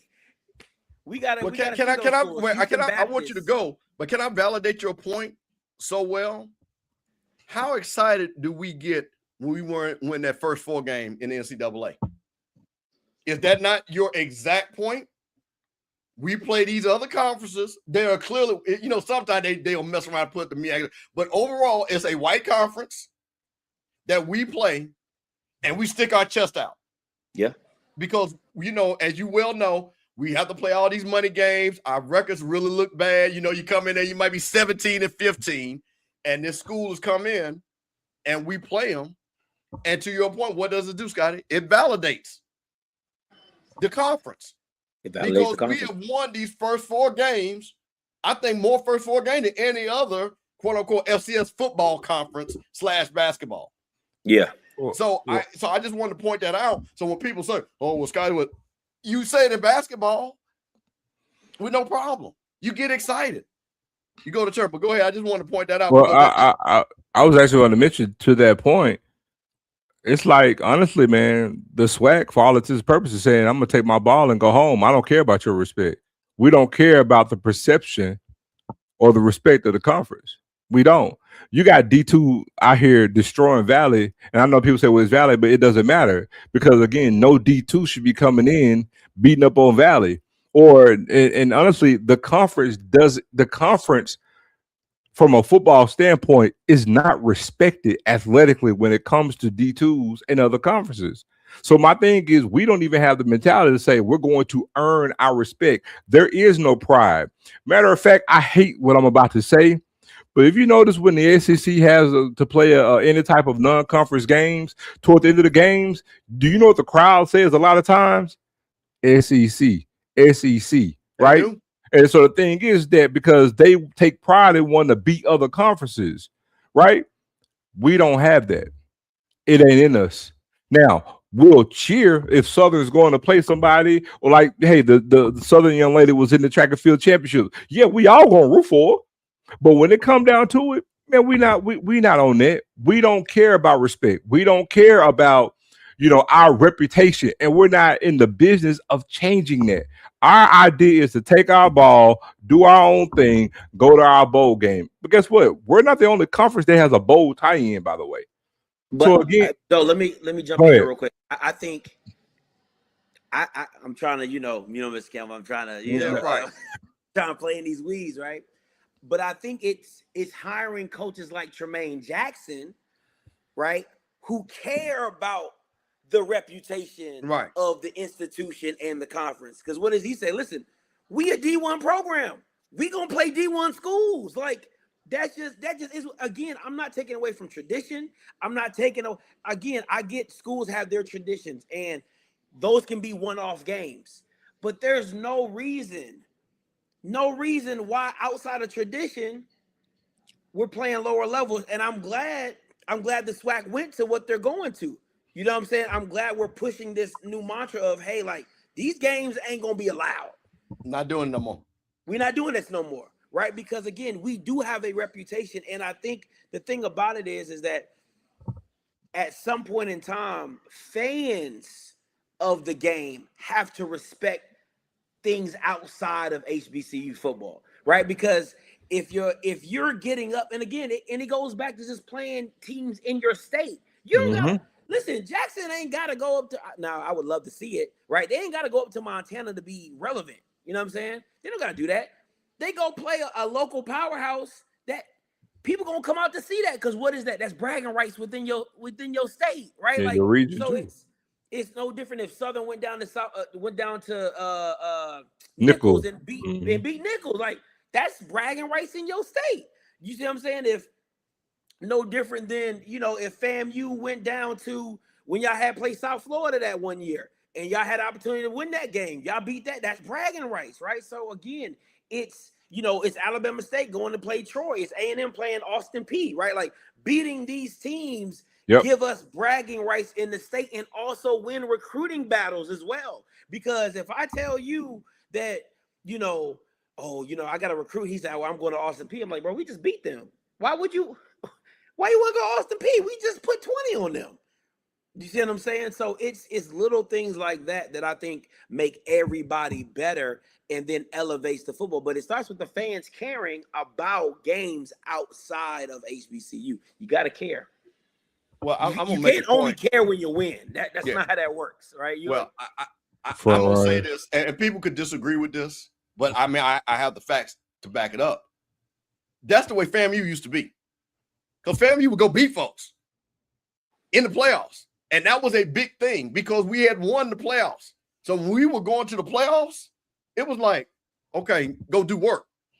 And that was a thing. And when we were playing the Georgia Southerns and Detroit, we were beating these people that were in our areas when they were FCS, not when they FBS. Fair. So I think that has to do with, I think the SWAC, because it was such a tradition-laden, big-name schools that were next to each other, Southern versus Jack State, Grambling versus Jack State, all that.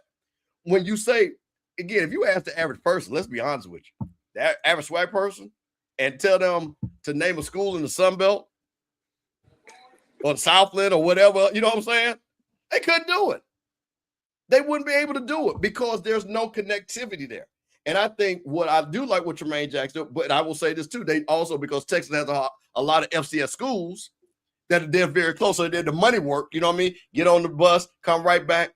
But I think for him especially, he has to do it because he's recruiting against a whole bunch of people and he's recruiting against his past, right? He's recruiting against his past. So how you change your past? You make your future better. So if he starts beating these teams, and don't tell me nothing about what happened 30, 40 years, the 80-game losing streak. I just beat Tarleton right now. Yeah. We want to know against Tarleton. That's what I know. You know how T-Jack gonna do it. T-Jack gonna break it down. Hit him with that Chinnisberry. 1-0. Yeah.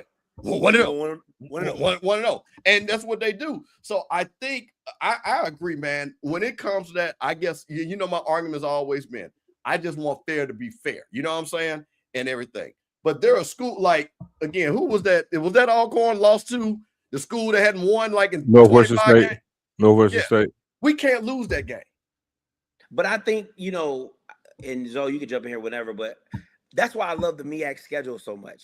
It makes them they don't have enough teams to just beat up on themselves and then just say, hey, this is what it is.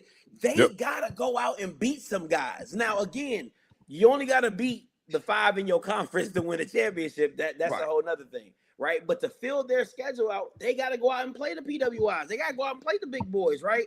And that's how NCCU builds the credibility that they built. That's how Dale State gets the credibility that on the Deshaun Jackson first year, how he played Delaware and how he competed against these other schools, right? Sacred Heart and all of them in his first year of competition, because you're like, whoa, like, when did Delaware State look like this? And when did they start playing like this? When South Carolina State, you know, Chinnisberry start beating white coaches, right? Like when he starts getting out there and doing those things, you start getting a different image of that conference and what they can be. During the NCAT years, when NCAT was dominant and beating out of conference opponents, right? It all builds the credibility of your program and it builds the platform of your conference. And again, the reason why those schools in the Big Sky and the Mountain West and all of them schools or whatever they call up there, right? The reason that they get the credibility is because of the schools that they beat. So I'm gonna paint a picture for y'all, right? If you look at Prairie View last year, who won the conference, I think Prairie View only beat 2 teams that were above 500. If you look at Alabama State only had 1 win against a team that was 500 or better. Jackson State had 1 win against a team 500. No, 2 wins. I'm sorry. 2 wins against teams 500 or better. I want you to see what I'm doing here. All the teams that had winning records in the conference last year, no one had more than 3 wins against teams that were 500 or better. And so we'll hoop and holler about, I just want to get to win the SWAC championship and get to the Celebration Bowl. Well, I'm sorry, I don't want to get to the Celebration Bowl and I only got 2 wins against teams that's 500 or better. You're literally the best of the worst. So basically, it says whenever you play anybody good, you're gonna lose. Just happen to beat a whole bunch of bad teams. That ain't what you should want. You should want to be competitive. I want the SWAC to have it where you got 7, 8 teams, 500 or better. They're playing competitive games outside the conference and they're winning half of those. It changes the perception of it. It changes the energy of it. And now also think about it when you have a team, if you beat 6 or 7 teams, we're winning records in that 1 year. Then you go to the SWAC championship game, win it. Then you automatically know when you Celebration Bowl, we're playing a team with a winning record. But no, we're satisfied and we're happy that we're beating teams on beating the team we got one winning record on our whole entire schedule, and we're happy with that. And we know it.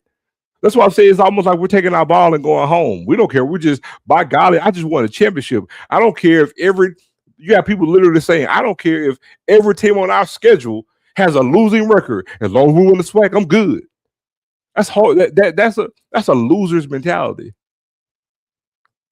It's a loser's mentality. I think I think it has to come from the top to where you have to control conference games, right? Like you can't have. My suggestion would be that we bring down some of the conference games, and that you have to schedule more out of conference games. And in scheduling out of conference games, those out of conference games can't be technically in conference games, right? Mm-hmm. And I think that would help put some mystique on the conference, right? That you're just saying, hey, like we're competing with the big dogs. We're playing against the big boys. We're fighting against the big dogs as well. So I would like to see it. I mean, listen, I hope because I used to love seeing Alcorn's schedules when McNair was there, and he used to have a monstrous schedule. You're talking about some Stephen A. Smiths Lord Jesus, Stephen F. Austin's, right? Yeah. Sam Houston State.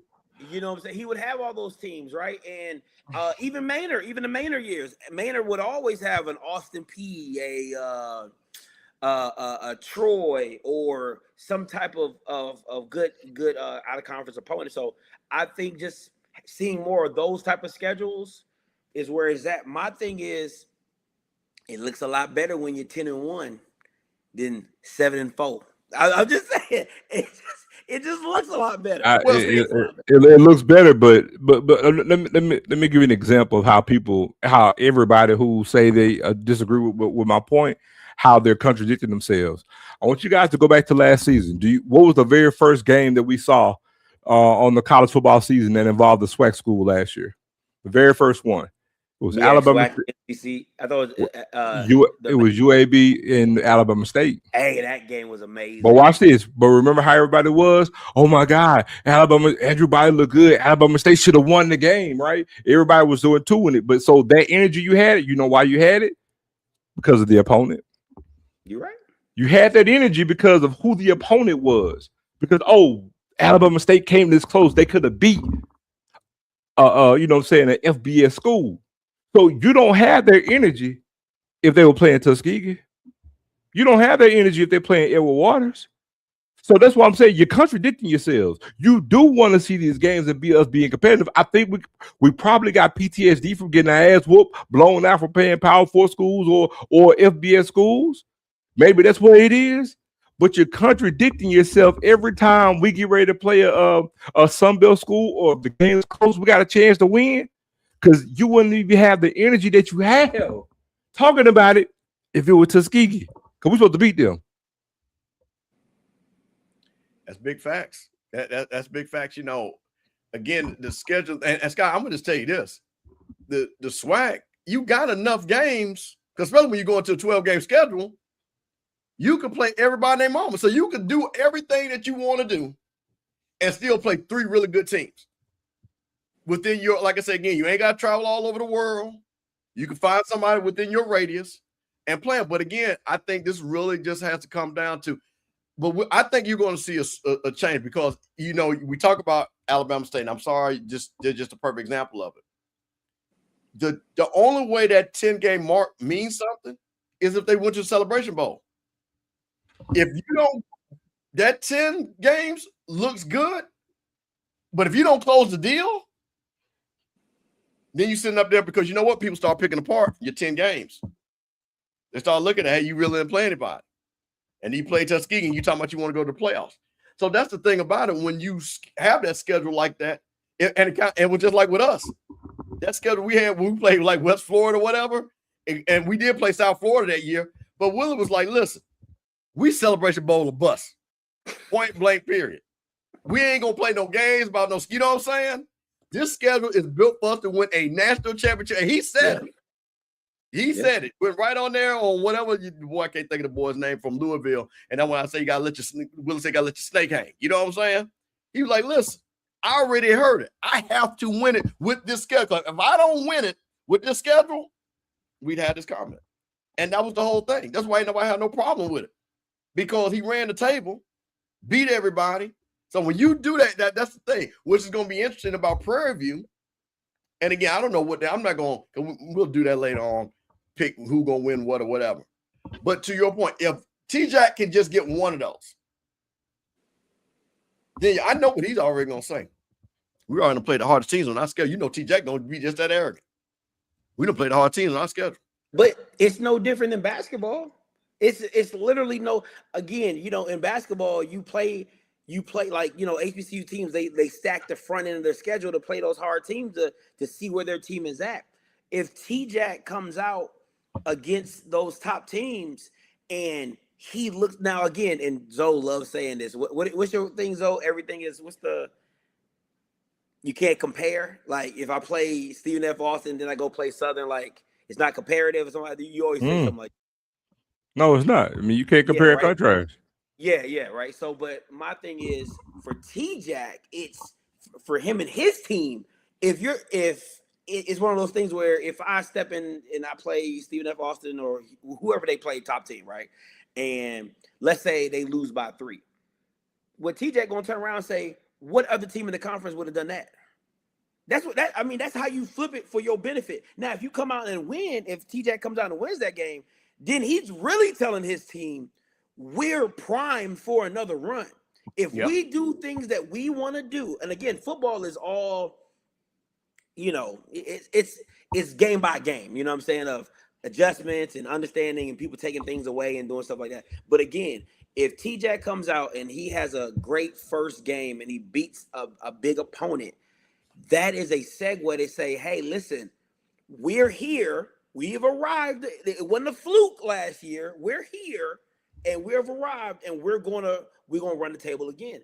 And I think that's just for him and his team and his validity of what he wants for Prairie View.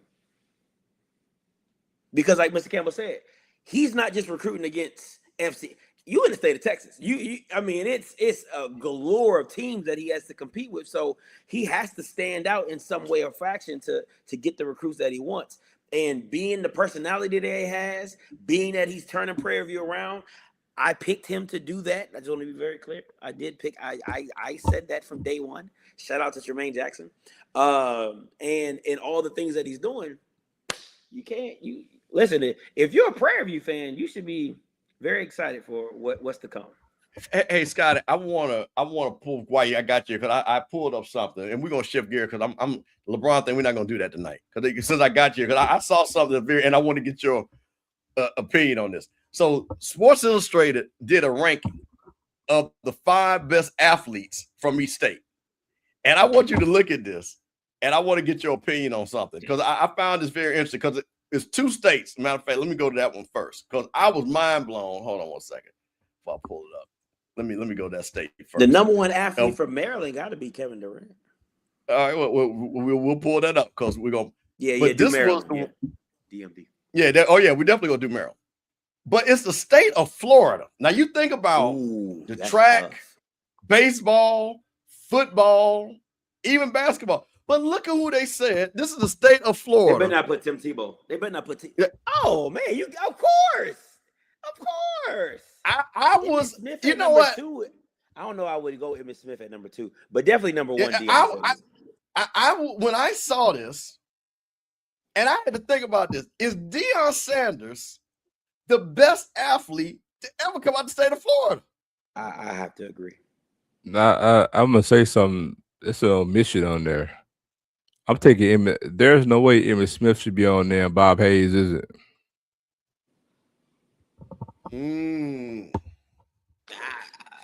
I think for me, number one. So go ahead, Scotty. Go ahead. Because the reason I say Deion Sanders is because he's impacted so many different sports, right? So he's probably top 5 in every sport that he played. You know, like just him being him, right? Playing baseball, playing. I mean, not top 5, of course, like just all time baseball. I'm just saying in the state of Florida, right? Like being a great baseball player, being a great track athlete, being a great football athlete. Like I don't know how many other players can speak to that, being at that type of quality to where you could go professional in every sport. That's crazy. Like, bro, how you gonna have? Oh, I'm my bad. I was gonna say I'm looking at it. I'm like, how the hell you gonna have Chris Everett and not Vince Carter on there? Vince Carter from no.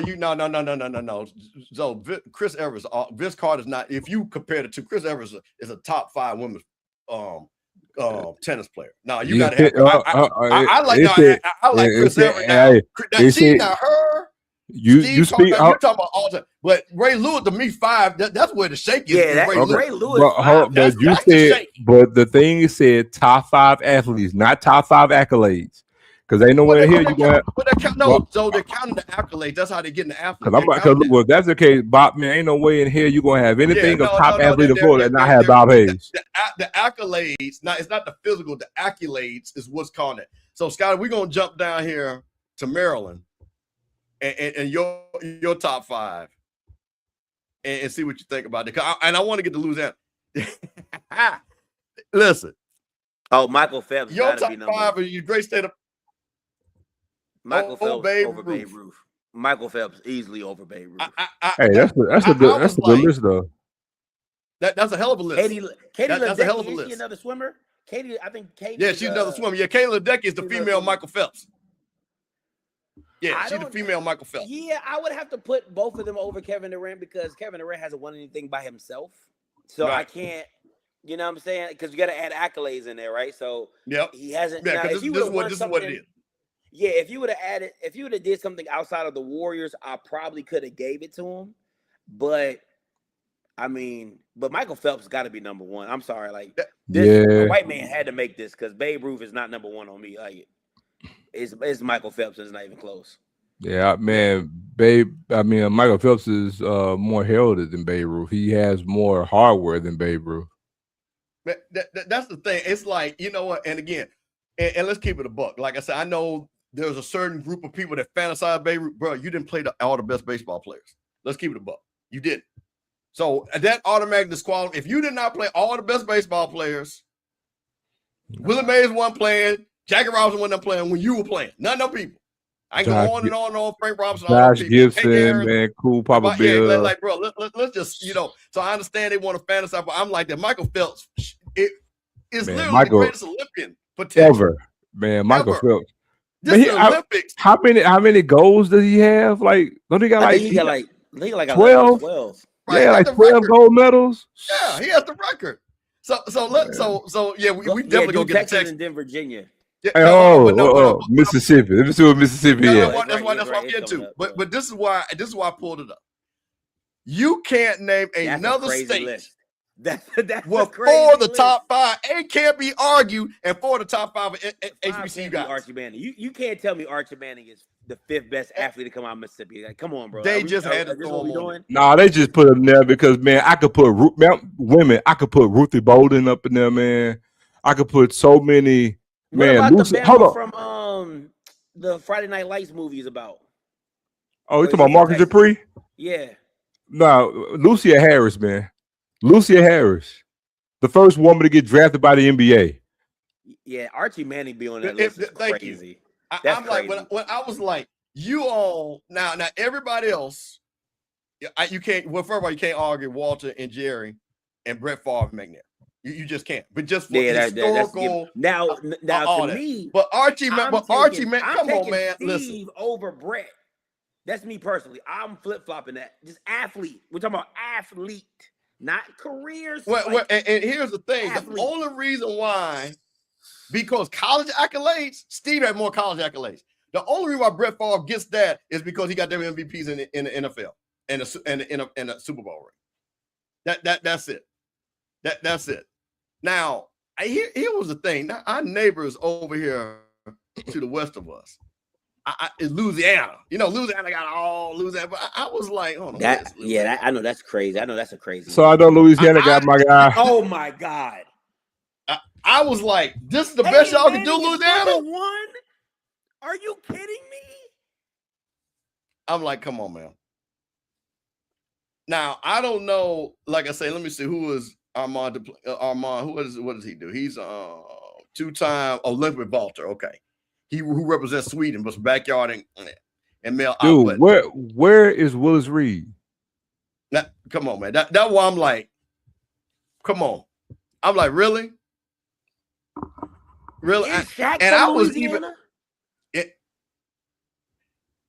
Huh? Scotty? In Shaq from Louisiana? No, he's from New Jersey. New Jersey, Texas, yeah. New Jersey and Texas, but New Jersey. Yeah, you know, I'm just like, when I saw this, I was like, man, this is mad shaky right here, boy. This is mad shaky. I was like, and you know what? He said we claim Shaq in New Jersey. Now, let's roll down the old great state of Texas. Peyton Manning being number one is dog. A white man had to make this list. A white man. I was like, this list. Nah, Peyton Manning being number one in Louisiana. No, New York. Now listen, New York. These heavyweights right here, boy. These heavyweights, New York. Shit. Oh, that's nasty. That's nasty. New York. Jigga Ray, that's crazy. And Lou Gehrig. I mean, Julius is fifth is crazy. Like that. When you got Julius Erving at fifth, that's wild, bro. That when I saw that, I was like, yeah, New York hitting them over the head, like of the all-time greatest. But I'm gonna say this: I'm not putting Jim Brown above Kareem, though. No, I'm not either. I'm with you on that. Kareem changed the game. Yeah. I'm with you on that. Now and this is North Carolina, of course, with Jordan Curry, Richard Perry, all time. Chris Paul. You know what? Chris Paul.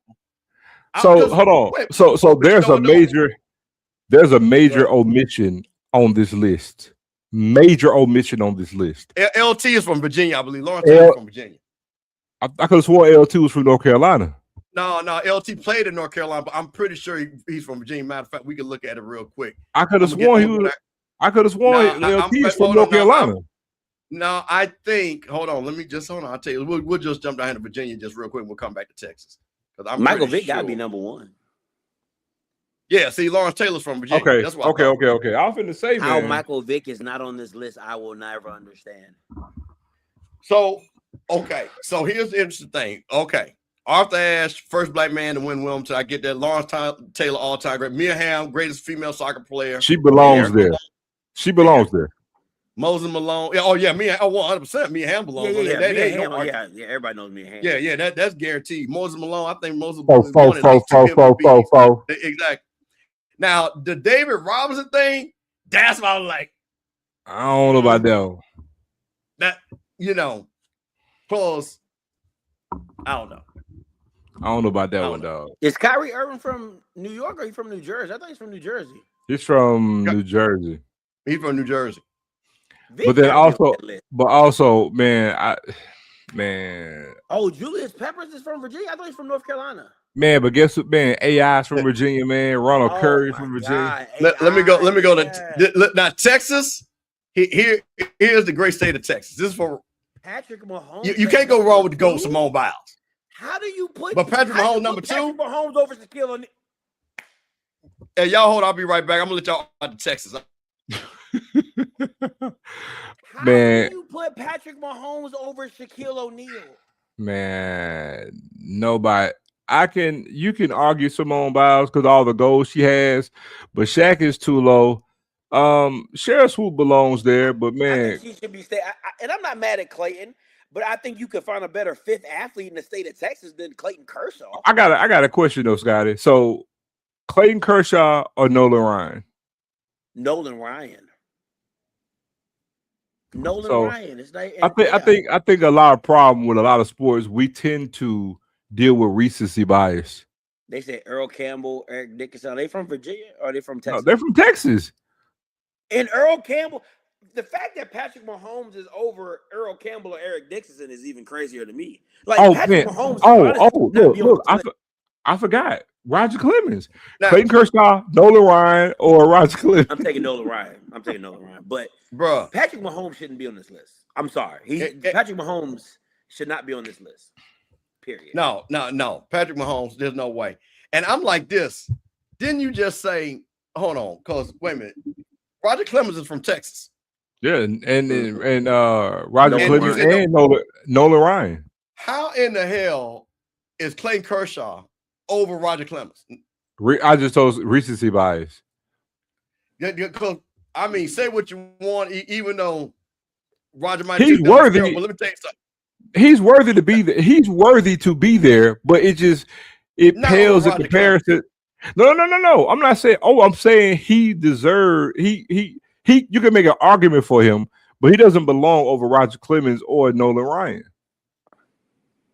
It's just recency bias. Like I'm a man, and I'm thinking about all the people from Texas that won Heisman's and stuff like that. Vince Young. I'm like, come on, man. What other black states we need to look at real quick?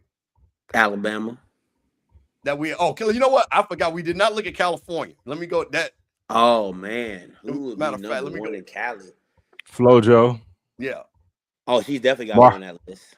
Flojo, Marcus Allen, OJ Simpson. I don't think they're gonna put OJ. Now, they ain't gonna do my boy OJ right. You know they ain't gonna do my boy OJ right. I already know.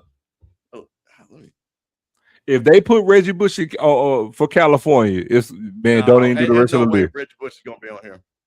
There's no way. Florida. Here we go. Delaware, Connecticut, Colorado. Okay. California.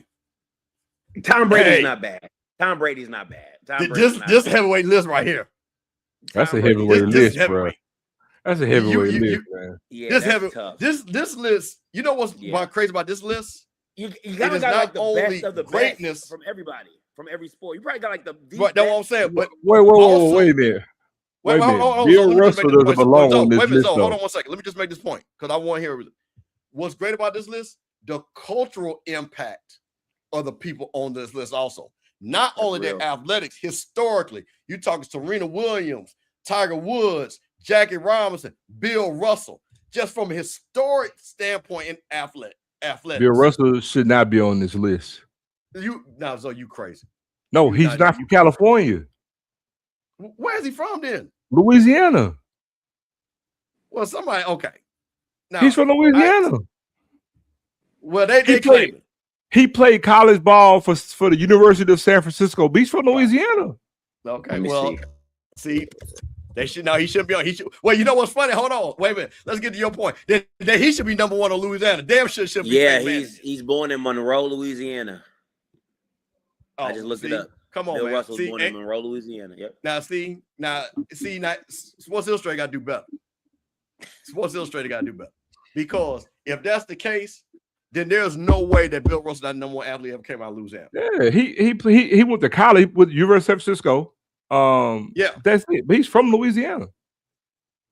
That is crazy. You know what? Hold on. We gotta go to the great state of Alabama because that's gonna be. Oh, they said he attended McClellan's High School after his family moved to Oakland, California. So that's where they're talking about. Okay, that's what they're doing. There. Yeah, he grew up. Yeah, he graduated high school in Oakland, California. Now, Alabama. That's goated. That's goated. Alabama's. That's goated, bro. Alabama. Damn. Bro. Henry Aaron, Willie Mays, Bo Jackson, Satchel Paige, Charles Barkley. God, dog. Bro. Now, hey, you know what? They might well not even say Alabama. That's just straight Birmingham and Mobile.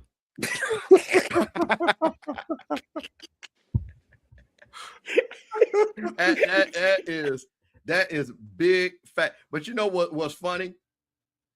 Yeah, what's funny about this, and when you look at this, and this is why I just found fascinating when you look at this, because you look at the eras, like I say, Satchel Paige and Willie Mays and Hank, Bo a little bit newer, Charles a little bit newer. But you think about all the white athletes, and they couldn't even sniff this list in Alabama. All those white boys that played University of Alabama, that's fair, couldn't even get nowhere close to this list. That's the thing about it, man. This is just, when you look at the amount of athletes right there and those names, and these ain't no minor names. Yeah. Every one of these are legendary names, one way or another. Now, of course, Bo Jackson didn't have the perfect, but Bo Jackson was Bo. Yeah, I mean, come on. Yeah, college-wide, Bo. You know what I'm saying? Satchel Paige, it's just. West Virginia got to have Randy Moss number one. Okay, let's. Do we go to Georgia? I know Jerry West. Oh yeah. Let's do Georgia. Now Jerry West is from West Virginia, so Jerry West is gonna be number one. They gonna put Nick Saban in there. He from West Virginia. So Georgia, of course, Tiger Hall all-time hits leader. Before Pete Rose broke it, Herschel, Walt, Clyde. I did not know Clyde from that list. Who you say? Maya Moore definitely got to be like. Man, Maya Moore, absolutely. No doubt about it. I feel like we missing somebody. In Georgia? Yeah, I feel like we missing somebody. Now you want me to tell you, Julio I'm not Jones. mad at this list, but I'm going to tell Jack's you. List. Who was that? He said for Alabama. Hey, Blue from he said I got to represent. You got Evander Holyfield, just on Julian Jones, and more from Alabama. Insane amount. Okay, so you claiming Evander, you taking Jesse. See, this is where the thing is tricky on how they determine, residency, right? Because like, how are we doing residency? Because I'm gonna tell you this, and correct me if I'm wrong. Like Dominique Wilkins, I believe is from Georgia. Ain't Dominique from Georgia, or is he from South Carolina? Dominique, I understand why he's not on this list, but I can argue Dominique being on this list. I can definitely argue. No, I think Dominique. No. I think Dominique's from North Carolina. I know he was born in Germany. I know he was born in Germany. I think he's North Carolina. He was born in France. He was born in France. Right. I knew that the country. This is okay. Now hold on. Now me and my boy. And now Scotty, you might be too young for this. But I'm gonna tell you this right now. This list is flawed because if Isaiah Thomas is not on this list is not right. But there's no way Isaiah Thomas is not on this list and Dwayne Wade is. Because Isaiah Thomas was a Chicago legend. He won a national championship. And he was the greatest small-time 6-foot basketball player ever. Hold on, let me say this by way of Vicksburg, Mississippi. But go ahead. No question. And he played in 3 finals and won 2. Man, there's no way that Isaiah's not supposed to be on this list. Who the hell is Bonnie Blair? Now she won a lot of Olympic medals. I think she was a speed skater. I think Bonnie Blair. Candace Parker from Illinois? Yep. Naperville. She's from Naperville. Yeah. So Candace Parker, I like that. But Dwayne Wade, there's no way. And over Candace Parker, I'm not even allowing that. No way. I'm not allowing that. I'm not allowing that. No. Yeah, and that's what it is. Like a linebacker. He was a linebacker. Yeah, linebacker. Yeah. The Dick Buckets Award. That's who was named after. He played for the Bears. Yeah. Legendary. But now y'all said West Virginia. Well, and listen, hey, the first 2 can't sleep on this Indiana. Larry Legend, Oscar Robertson. Man, please. They get short 3, 4, 5. Bruh, if Bob Grease is the best football player, you got you in trouble. Woo, now listen. Now this was a sneaky ass list right here from Kansas. Because Lynette Ward was all-time scorer. Barry Sanders, Walter and Barry Sanders. Jackie Stiles. Jackie Stiles was one of the greatest scorers college basketball. Walter Johnson, baseball player. Yep, baseball player. Yeah, she was cold. She was lighting the NCAA tournament up when she was coming out. Yeah. So now here was the one in Kentucky, and this was amazing when you see people. The greatest Muhammad Ali, of course, from Louisville. Wes Unseld played for my Bullets. Paul Hornung. From Louisville too. But let's Paul Hornung and Cliff Hagan. Yeah.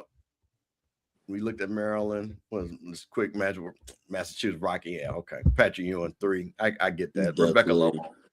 Yeah, trash. Oh yeah. Now Michigan, Joe Louis, Irvin Jeter, Floyd Mayweather. By way of Amory, Mississippi. How about that? That's a strong list right there. That's a strong. Oh, now see, yeah, they gotta. Emmett. This is total. If this is true, what you say, Emmett, this is total disrespect. My thing is, go ahead. Is like they have to put a disclaimer on this article of how they define residency of a state, because to me, it's where unless you're born out of the country, where you are born is where you are from. That's where you're from. Yeah. Now, unless you moved when you was 1, okay. Cool. Yeah. You know what I'm saying? But other than that, if you stay there for 3 or 4 years, 5 years, like that's where you from. This is a cold list right here too. Now, hey, this is a cold list. Will Arnold, this Johnny cold Unitas, list. Joe Montana, and Kobe. Hey, that boy, you got GOAT status all up and down this list right here, boy. Yo. You got GOAT status in all. You know the thing about it is the only person on this list I'm talking about at the time when they were playing that couldn't was Kobe, and Kobe's one of the all-time great. But I'm talking about Wilt Chamberlain, Arnold Palmer, of course, Johnny Unitas, Joe Montana, all of that GOAT status. And Kobe's 5. Yeah. I got a question. Would you keep Johnny Unitas or would you put Darrell Reeves?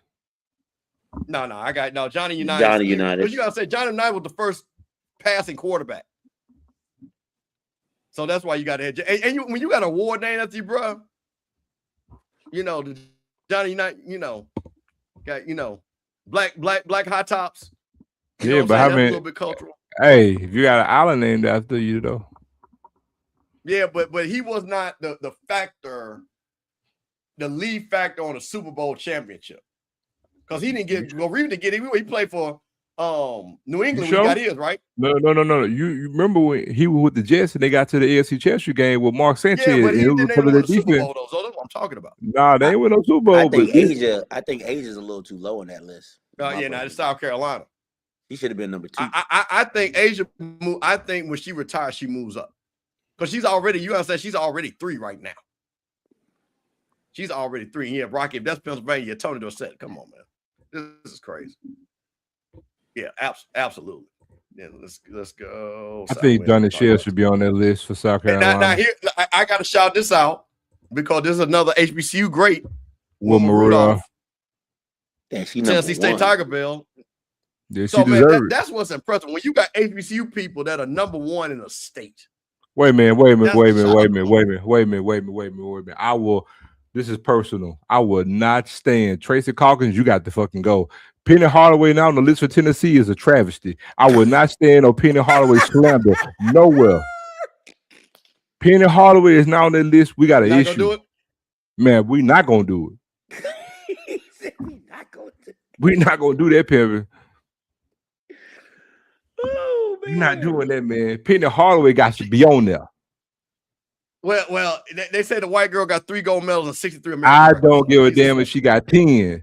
Penny Hardaway got to be on that list. Penny and Little Penny. Zo said we got to have Penny on there. Man, you got to get the thing context. I don't think y'all understand, dog, what Penny Hardaway was, bruh. For real. There you go, West, number Scotty. 1, 2, Randy Moss. Yeah. Man, hold on, dog. I'm finna show my age. Man, Mary Lou Retton, she belong up there too. Oh, the bad girl, boy. Hey, man, 1984 Olympics, boy. Man, Mary Lou Retton, that was the bad girl, boy. Hey, man, Mary Lou was running scamming people out of her money a couple of years ago. I don't know if you remember that. She running that scam talking about she had no money, had no people selling all that money. And everything. Mr. Campbell gonna bring up the worst part of your life, boy. Bro, yeah, you know, I got the shade for. Because man, so I'm gonna tell you something, Scott. What we need to do, hey, me and you and Zo. Hey man, listen. They want to talk about my boy Jaylen Brown. Like damn. Like, oh, bro. Hey, they want to talk about my boy. Where all my scamming at? Where all my scamming at? Scamming, boy. That's wild. scamming. See, y'all gonna make me pull that article up now, Mary Lou. Don't make me pull the article up just to back context. Girl, get that go yard bag. Oh man, she got that money to spend that shit. Oh man, boy, oh my God, bro. Man. Man. Olympic level scary. Boy, just scamming. Oh my God. Oh man, that was because matter of fact, see, because here you go. You know, I'm sorry, I had to do it. I had to do it. Oh, hold on, let's see. Oh no, that's the DUI chart. No, that's what I no, that's the DUI chart. And I'm just saying, it's that DUI. Wow. You know, it says DUI. Let's see. Let's see. Hey man. Oh man. Hey man, Mary Lou was take me through there. She go, bro. Mary Lou, they need to roll out the stage. Mr. Campbell, like, nah, you know you had a couple. You know, like I say, bro, nah, like, whoo, that was dang. Funny. That was funny. Yeah. Okay, so okay, just real quick, and then we'll move on because we're gonna get to West Virginia, and then we're gonna get the last thing out of here or whatever. But here, because I put in Mary Lou scam here, you know, the white G. There's no evidence of Olympic Mary Lou Retton committing a scam, but bullshit. The medical fund, Retton was placed in intensive care unit battling rare form pneumonia. Her daughters launched a campaign on crowdfunding to help cover medical bills. Said she did not have health insurance. The campaign raised nearly $460,000. However, many critics accused the family of grifting or acting hypocritically, according to how a celebrated former highly paid Olympic athlete could be uninsured and asking for public donations. In subsequent interviews, Retton defended her daughter's actions, stating they were just trying to save her life. She explained that she lacked insurance because the premiums were incredibly high due to numerous pre-existing conditions and over 30 orthopedic surgeries. Now, wait a minute now. Hold on now. I'm going to say this again. This is the day of Obamacare. We don't count pre-existing. Now, see, come on now. Come on, Mary Lou. Come on now. But see, so come on. All right. Well, I'm going to leave Mary Lou. So technically, what I'm reading is technically she didn't scam nobody. Yeah, wait, technically. Technically. So technically. So let me put it. I'm sorry, allegedly. I'm sorry. I apologize to Mary Lou Retton and her family. But I just know that you raised $460,000 and folks was like, why you ain't got no insurance? I don't need it. We pay for it in cash. We so you know, I'm just saying, man. Like, if we're being honest, I want to be very clear about the state situation. Maryland had the best Olympians. Yeah, too. Yeah, you said best Olympians? Easily. Oh yeah, I can't argue that. No, I can't go. Oh, them medals is meddling over there. There's no question. Them medals is meddling. Bro, them medals is meddling. So we're gonna, like I said, we're not gonna do LeBron. We're not gonna. Hey, so quantity. It's about quality, and we facts. I just want to make that very clear. That's all. That's a you know. Well, Mississippi got. When we talk about quality, I'm gonna roll Mississippi on football then. Look, listen, stacked. So Zo and Scotty, I'm glad you're here. You know, again, maybe you can't talk about this, maybe you cannot. There was an article and an interview done with Harold Ellis, Morehouse AD, about what his goals are for Morehouse. And let's talk about this and what he said, what he's looking to do with Morehouse. So I found this pretty interesting. And Harold Ellis played for the Clippers. So he played in the NBA. I remember Harold. So Morehouse College, of course, is still Division II, but alumnus turn athletic director no longer speaking like the Maroon Tigers and confined in that box. He said he wants to make it clear that his program is comparing itself to Division I HBCU brands and not shrinking from that comparison. And he talked about that. He said the former NBA veteran did more to accept the recognition. He sent a message. The SWAC and the MEAC were coming. That line will travel because it touched the conversation that has followed Morehouse College for years. Could Morehouse be one of the better known academic brands in higher education and eventually want to jump to D1? Nothing has been announced. Of course, it's still in the SIAC. Ellis name checked Ashley Robinson and Howard's Kerry Davis as his peers he's chasing. But let's go down this. Morehouse already has what many athletic departments spend decades trying to build. National name recognition, the academic reputation that reached far behind the SIAC footprint, Ella said the challenge is making athletics catch up to that reputation. We have a high academic. Can I just say something real quick? Yep. It's funny to me how HBCU game day will clip a show that get like 5 views. That's just crazy to me. I don't like. That's just crazy to me. But I mean, hey, you know, listen, okay, to each his own. But I just want to make that very clear. It's funny how. Okay, continue, Mr. Kim. I'm sorry. Not a problem. And note it, because this show's gonna do over 1,000 views. Just to, you know, I hate to put that out there, but we are. But Morehouse. So ADL said we have a high academic brand in athletics. I had to catch our athletic brand. I had to catch our academic brand. Morehouse is not trying to sell athletics as a replacement for academics. It's trying to present athletics as an extension of the Morehouse brand. Ella said he personally helps recruit athletes and families and give them campus tours. And then this is what he said. A Division I future will require more than talk. Of course, talking about money. Morehouse has already tested 7 bigger spaces. Ella's pointed to football scheduling against Arkansas Pine Bluff and playing Howard and talking about Morehouse in front of Division I. So I'm going to ask you guys a question. Is this fantasy fairy tale ever going to happen? Is Morehouse going to finally solve the MEAC problem or the SWAC and all that money that those alums got? No. All that money. Because Morehouse got them. This is one thing that they'll tell you, oh, we got the money. My issue is you should. It's going to take more than money. Should have been did this. Should have been did it. Tuskegee too. It's going to take more than money. If I'm the MEAC, I'm calling Morehouse every single day. What we got to do? Who we got to talk to? Because they need the bodies. MEAC need the bodies. But go ahead, Zo. It ain't gonna happen. They gotta fund the sports. Title IX come into play. They gotta upgrade facilities. How you gonna be D1 with a one-sided stadium? So they're gonna build a new stadium. Where? Hey, that junk is like a prison. That football stadium is like a prison. I've been there. Like, all they have to do now, they can build the bleachers on the other side. Really, they don't really have much room to do it. Nah, because they got it's literally that fence, and then it's that street. And it's a building. I'm telling you, they don't really have land to do it. Yeah, it ain't the most space over there. I'm telling you, I build that campus a media day for Spearhouse. So that's what I'm saying. Like, they got to upgrade facilities. Again, Title IX coming to play. Well, but they're all boys school. I heard that, but I don't know. Does Title IX apply to all? I don't think. No, it's an all boys school. It shouldn't apply. Yeah, it's all boys and school. they private. So I don't think. And Mika said that Houston Christian got a one-sided stadium. Yeah, so that's what I'm saying. I don't think the state. Go ahead, Mr. Campbell. No, I don't think the stadium is the issue. I think is that do they have the wherewithal to go ahead and say, you know what, we're going to do it. That's the thing. Because looking at it and all that, because Morehouse, their alumni base got the money. Like you say, so that's not the problem.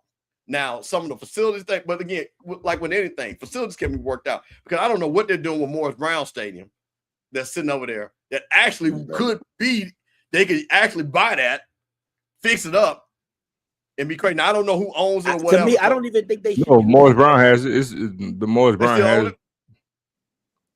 I don't think they should. I don't think they should do that. Right? And the reason I say that is because you want the environment to feel like the environment, right? Because I look at it like first of all, with Morehouse, do they even care about athletics? Like that, you see what I'm saying? Like, you got to care about, like, yeah, your athletic director might care about athletics, right? But doesn't mean your alums care about athletics. Doesn't mean your president cares about athletics. Doesn't mean you're going to get the response that you're looking for to try to be Division I, because they're going to be like, that's not, like, if any school says that's not our prerogative, Morehouse is that school to be like, bro, that is not our prerogative. They play sports because we have it, and that's it. We are arts, academic, business. Like, that's what our focus is, which is cool. But if I'm the MEAC, I'm blowing your phone up like a Tinder date. Like, what do we got to do to get you to come up to our level? Because we need the bodies, we need the brand, we need Atlanta. You see what I'm saying? That would be great for the MEAC, honestly. Well, let me answer this. I know a ton of Morehouse alums, a ton. So there's the administration that I think Scott thinks like you are, and then there's the Morehouse men arrogance. We should be beating Howard. We can play FAMU. No, I'm telling you that the alum, right?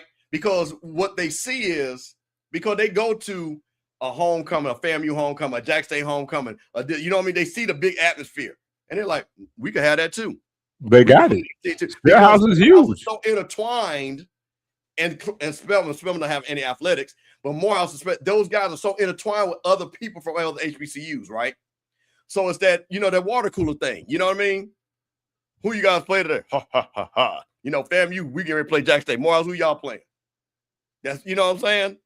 And I think that's that level of arrogance. I think that's where Harold Ellis is coming from, of that group of alums that have an urge and an itch to be on the grand stage, and again, basically be FCS, be it in the SWAC or being in the MEAC, because of those alums. Now, I think the academic mission, I think they could care less. Like you said, I don't think the president, I think if he's going to go ask for money, he's going to ask for that $100 million to go do what they always do. You know what I'm saying? Mm-hmm. The chair, whatever. But I think the alums, just because I've been around them enough, because I've heard that, man, I wish we play FAMU. You don't want that. And again, in the game when they play Howard, I know they are very invested in that game. And they played that game for a very long time. I went to that game when it's been in Atlanta. So I'm just, it's very interesting. But to your point, let's get back to the point. What does that, if just say we'll just put out, what does that do for the MEAC if they can get Morehouse? So let's start with you first. What do you think? I think Morehouse, if they come, it's good for the MEAC because, again, it gives them more stability with having another school. But I also think that Morehouse could be a lightning rod to attract another school to make a move with them. I think if Morehouse agrees to go, I think now there can be more of an attractive for Tennessee State, possibly, or Virginia State, I don't foresee Clark being able to do it, but possibly, you know what I'm saying? But I think if Morehouse does it again, it takes them from 6 schools to 7, and having that changes things. Now you got a 6-game conference slate, unless you decide to add another team. Because if they ever get back to 8 schools, that's a really, really good number. Because now you're talking about 7 conference games, everybody play everybody, and then now you're talking about 5 non-conference games. So you offset the non-conference with more conference games. It's a good, healthy balance. Scotty, what do you think? What do you think it would do for the MEAC? It'll be huge because, Commissioner Stills isn't good. And all right, wait a minute. No, we're not doing that. We're not talking about no commissioners. We're just talking, and I'm helping you out. Let's stick to what it would do to the MEAC. Let's just stick there. Go ahead. It would validate it would validate her tenure if she could pull off a move from Atlanta to get the Atlanta market. It would validate her tenure, right? And then I believe I think NCAT's going to come back. I really do believe that. I think I do believe NCAT's going to. I think they're going to stay. I think they're going to be a football only MEAC school. I think that's what they're going to do it because again, they can't compete in the CAA for football, but they compete in everything else, right? So I think at the end of the day is you get NCAT back for football only because they can't compete. And then they stay, all their other sports stay in the CAA. And then you bring in Atlanta market. I think you got something there. Now, to me, the school that I would love to see move up is Tuskegee. I would love to see Tuskegee come to the SWAC. What? Tuskegee and the SWAC? And that Alabama State rivalry really be a D1 matchup? That would be epic. That Turkey Day Classic, and they both D1 institutions. Oh my gosh, that would be amazing. And you know what's so funny when you do Tuskegee, because remember, FAMU was in the same conference with them back in the day in the SIC. Mm-hmm. So when you start talking about there is some traditional rivalry, and of course they would play Alabama A&M and things like that. So on that, again, they would have to move schools around. But just to your point, the lay of the land where they would play. Yeah, think about that. And their tradition. State. Yeah, and then their quote unquote tradition of who they think they are and have been. You know what I mean? So no disrespect to Tuskegee, because I think they're the winners program in HBCU football overall. Yeah, I see people saying that would be a slaughterhouse. I think for the first couple of years, just like when NCCU made the jump to the MEAC, they lost early, but now NCCU is a power, right? Like, so to me, if you make the jump and you get the right coach, and Tuskegee fans are no different than Morehouse fans, where that's like fact, and they got the money too. They got money. Proud alums, right? Yep. They're proud alums. They're a private institution, so they can do what they want. They're not dictated off state dollars and stuff like that. They're able to move it and do how they see fit.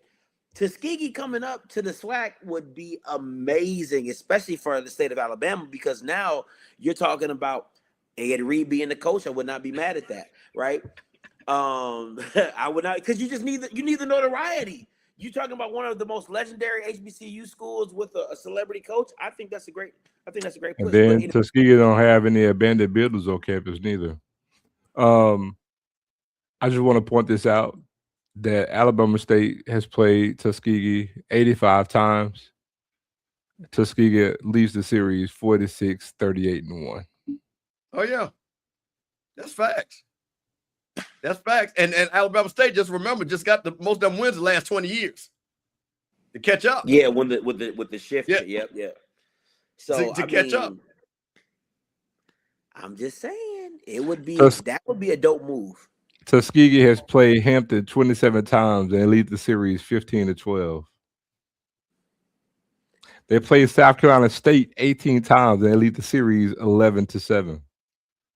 We gotta start putting, that's what I'm saying. You gotta put respect on Tuskegee's name. Like, they played Prairie View 9 times and lead the series 6-3.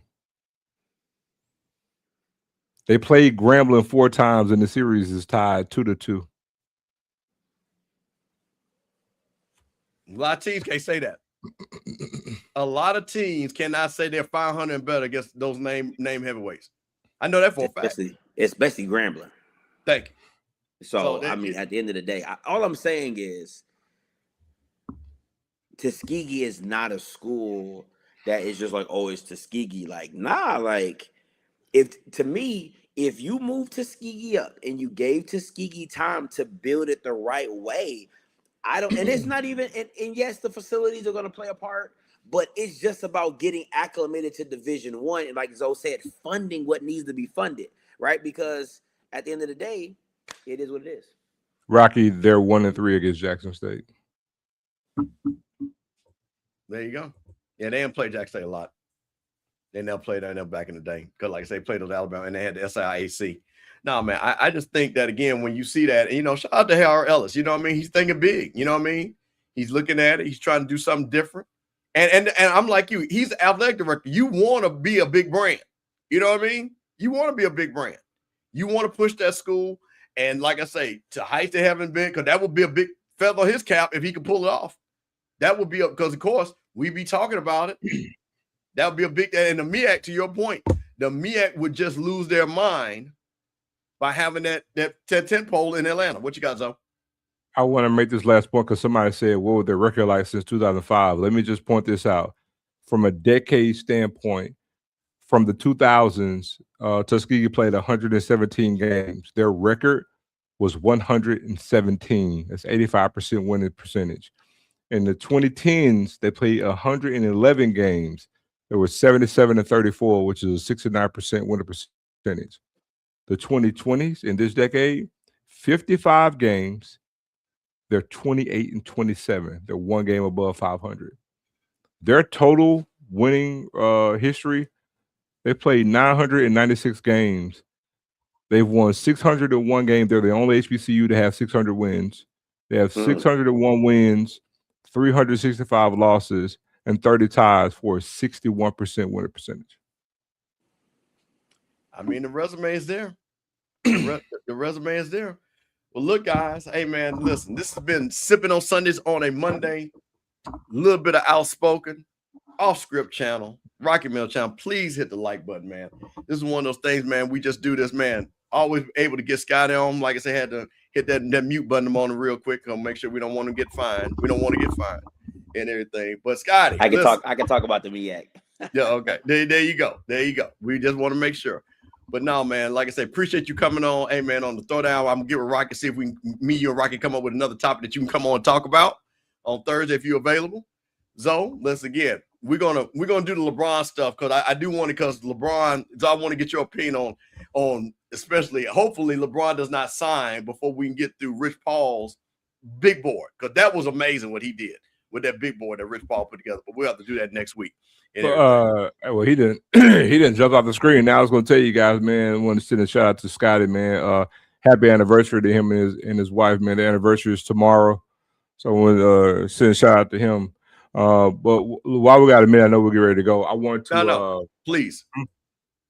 I want to just say something to you guys, fill you guys in with a little bit of what's been going on with me. So as of June 18th, I was notified that I was diabetic, and I've had a rough go at it the past 2.5 weeks. Been in the hospital, other little things, and I'm back now. I'm good.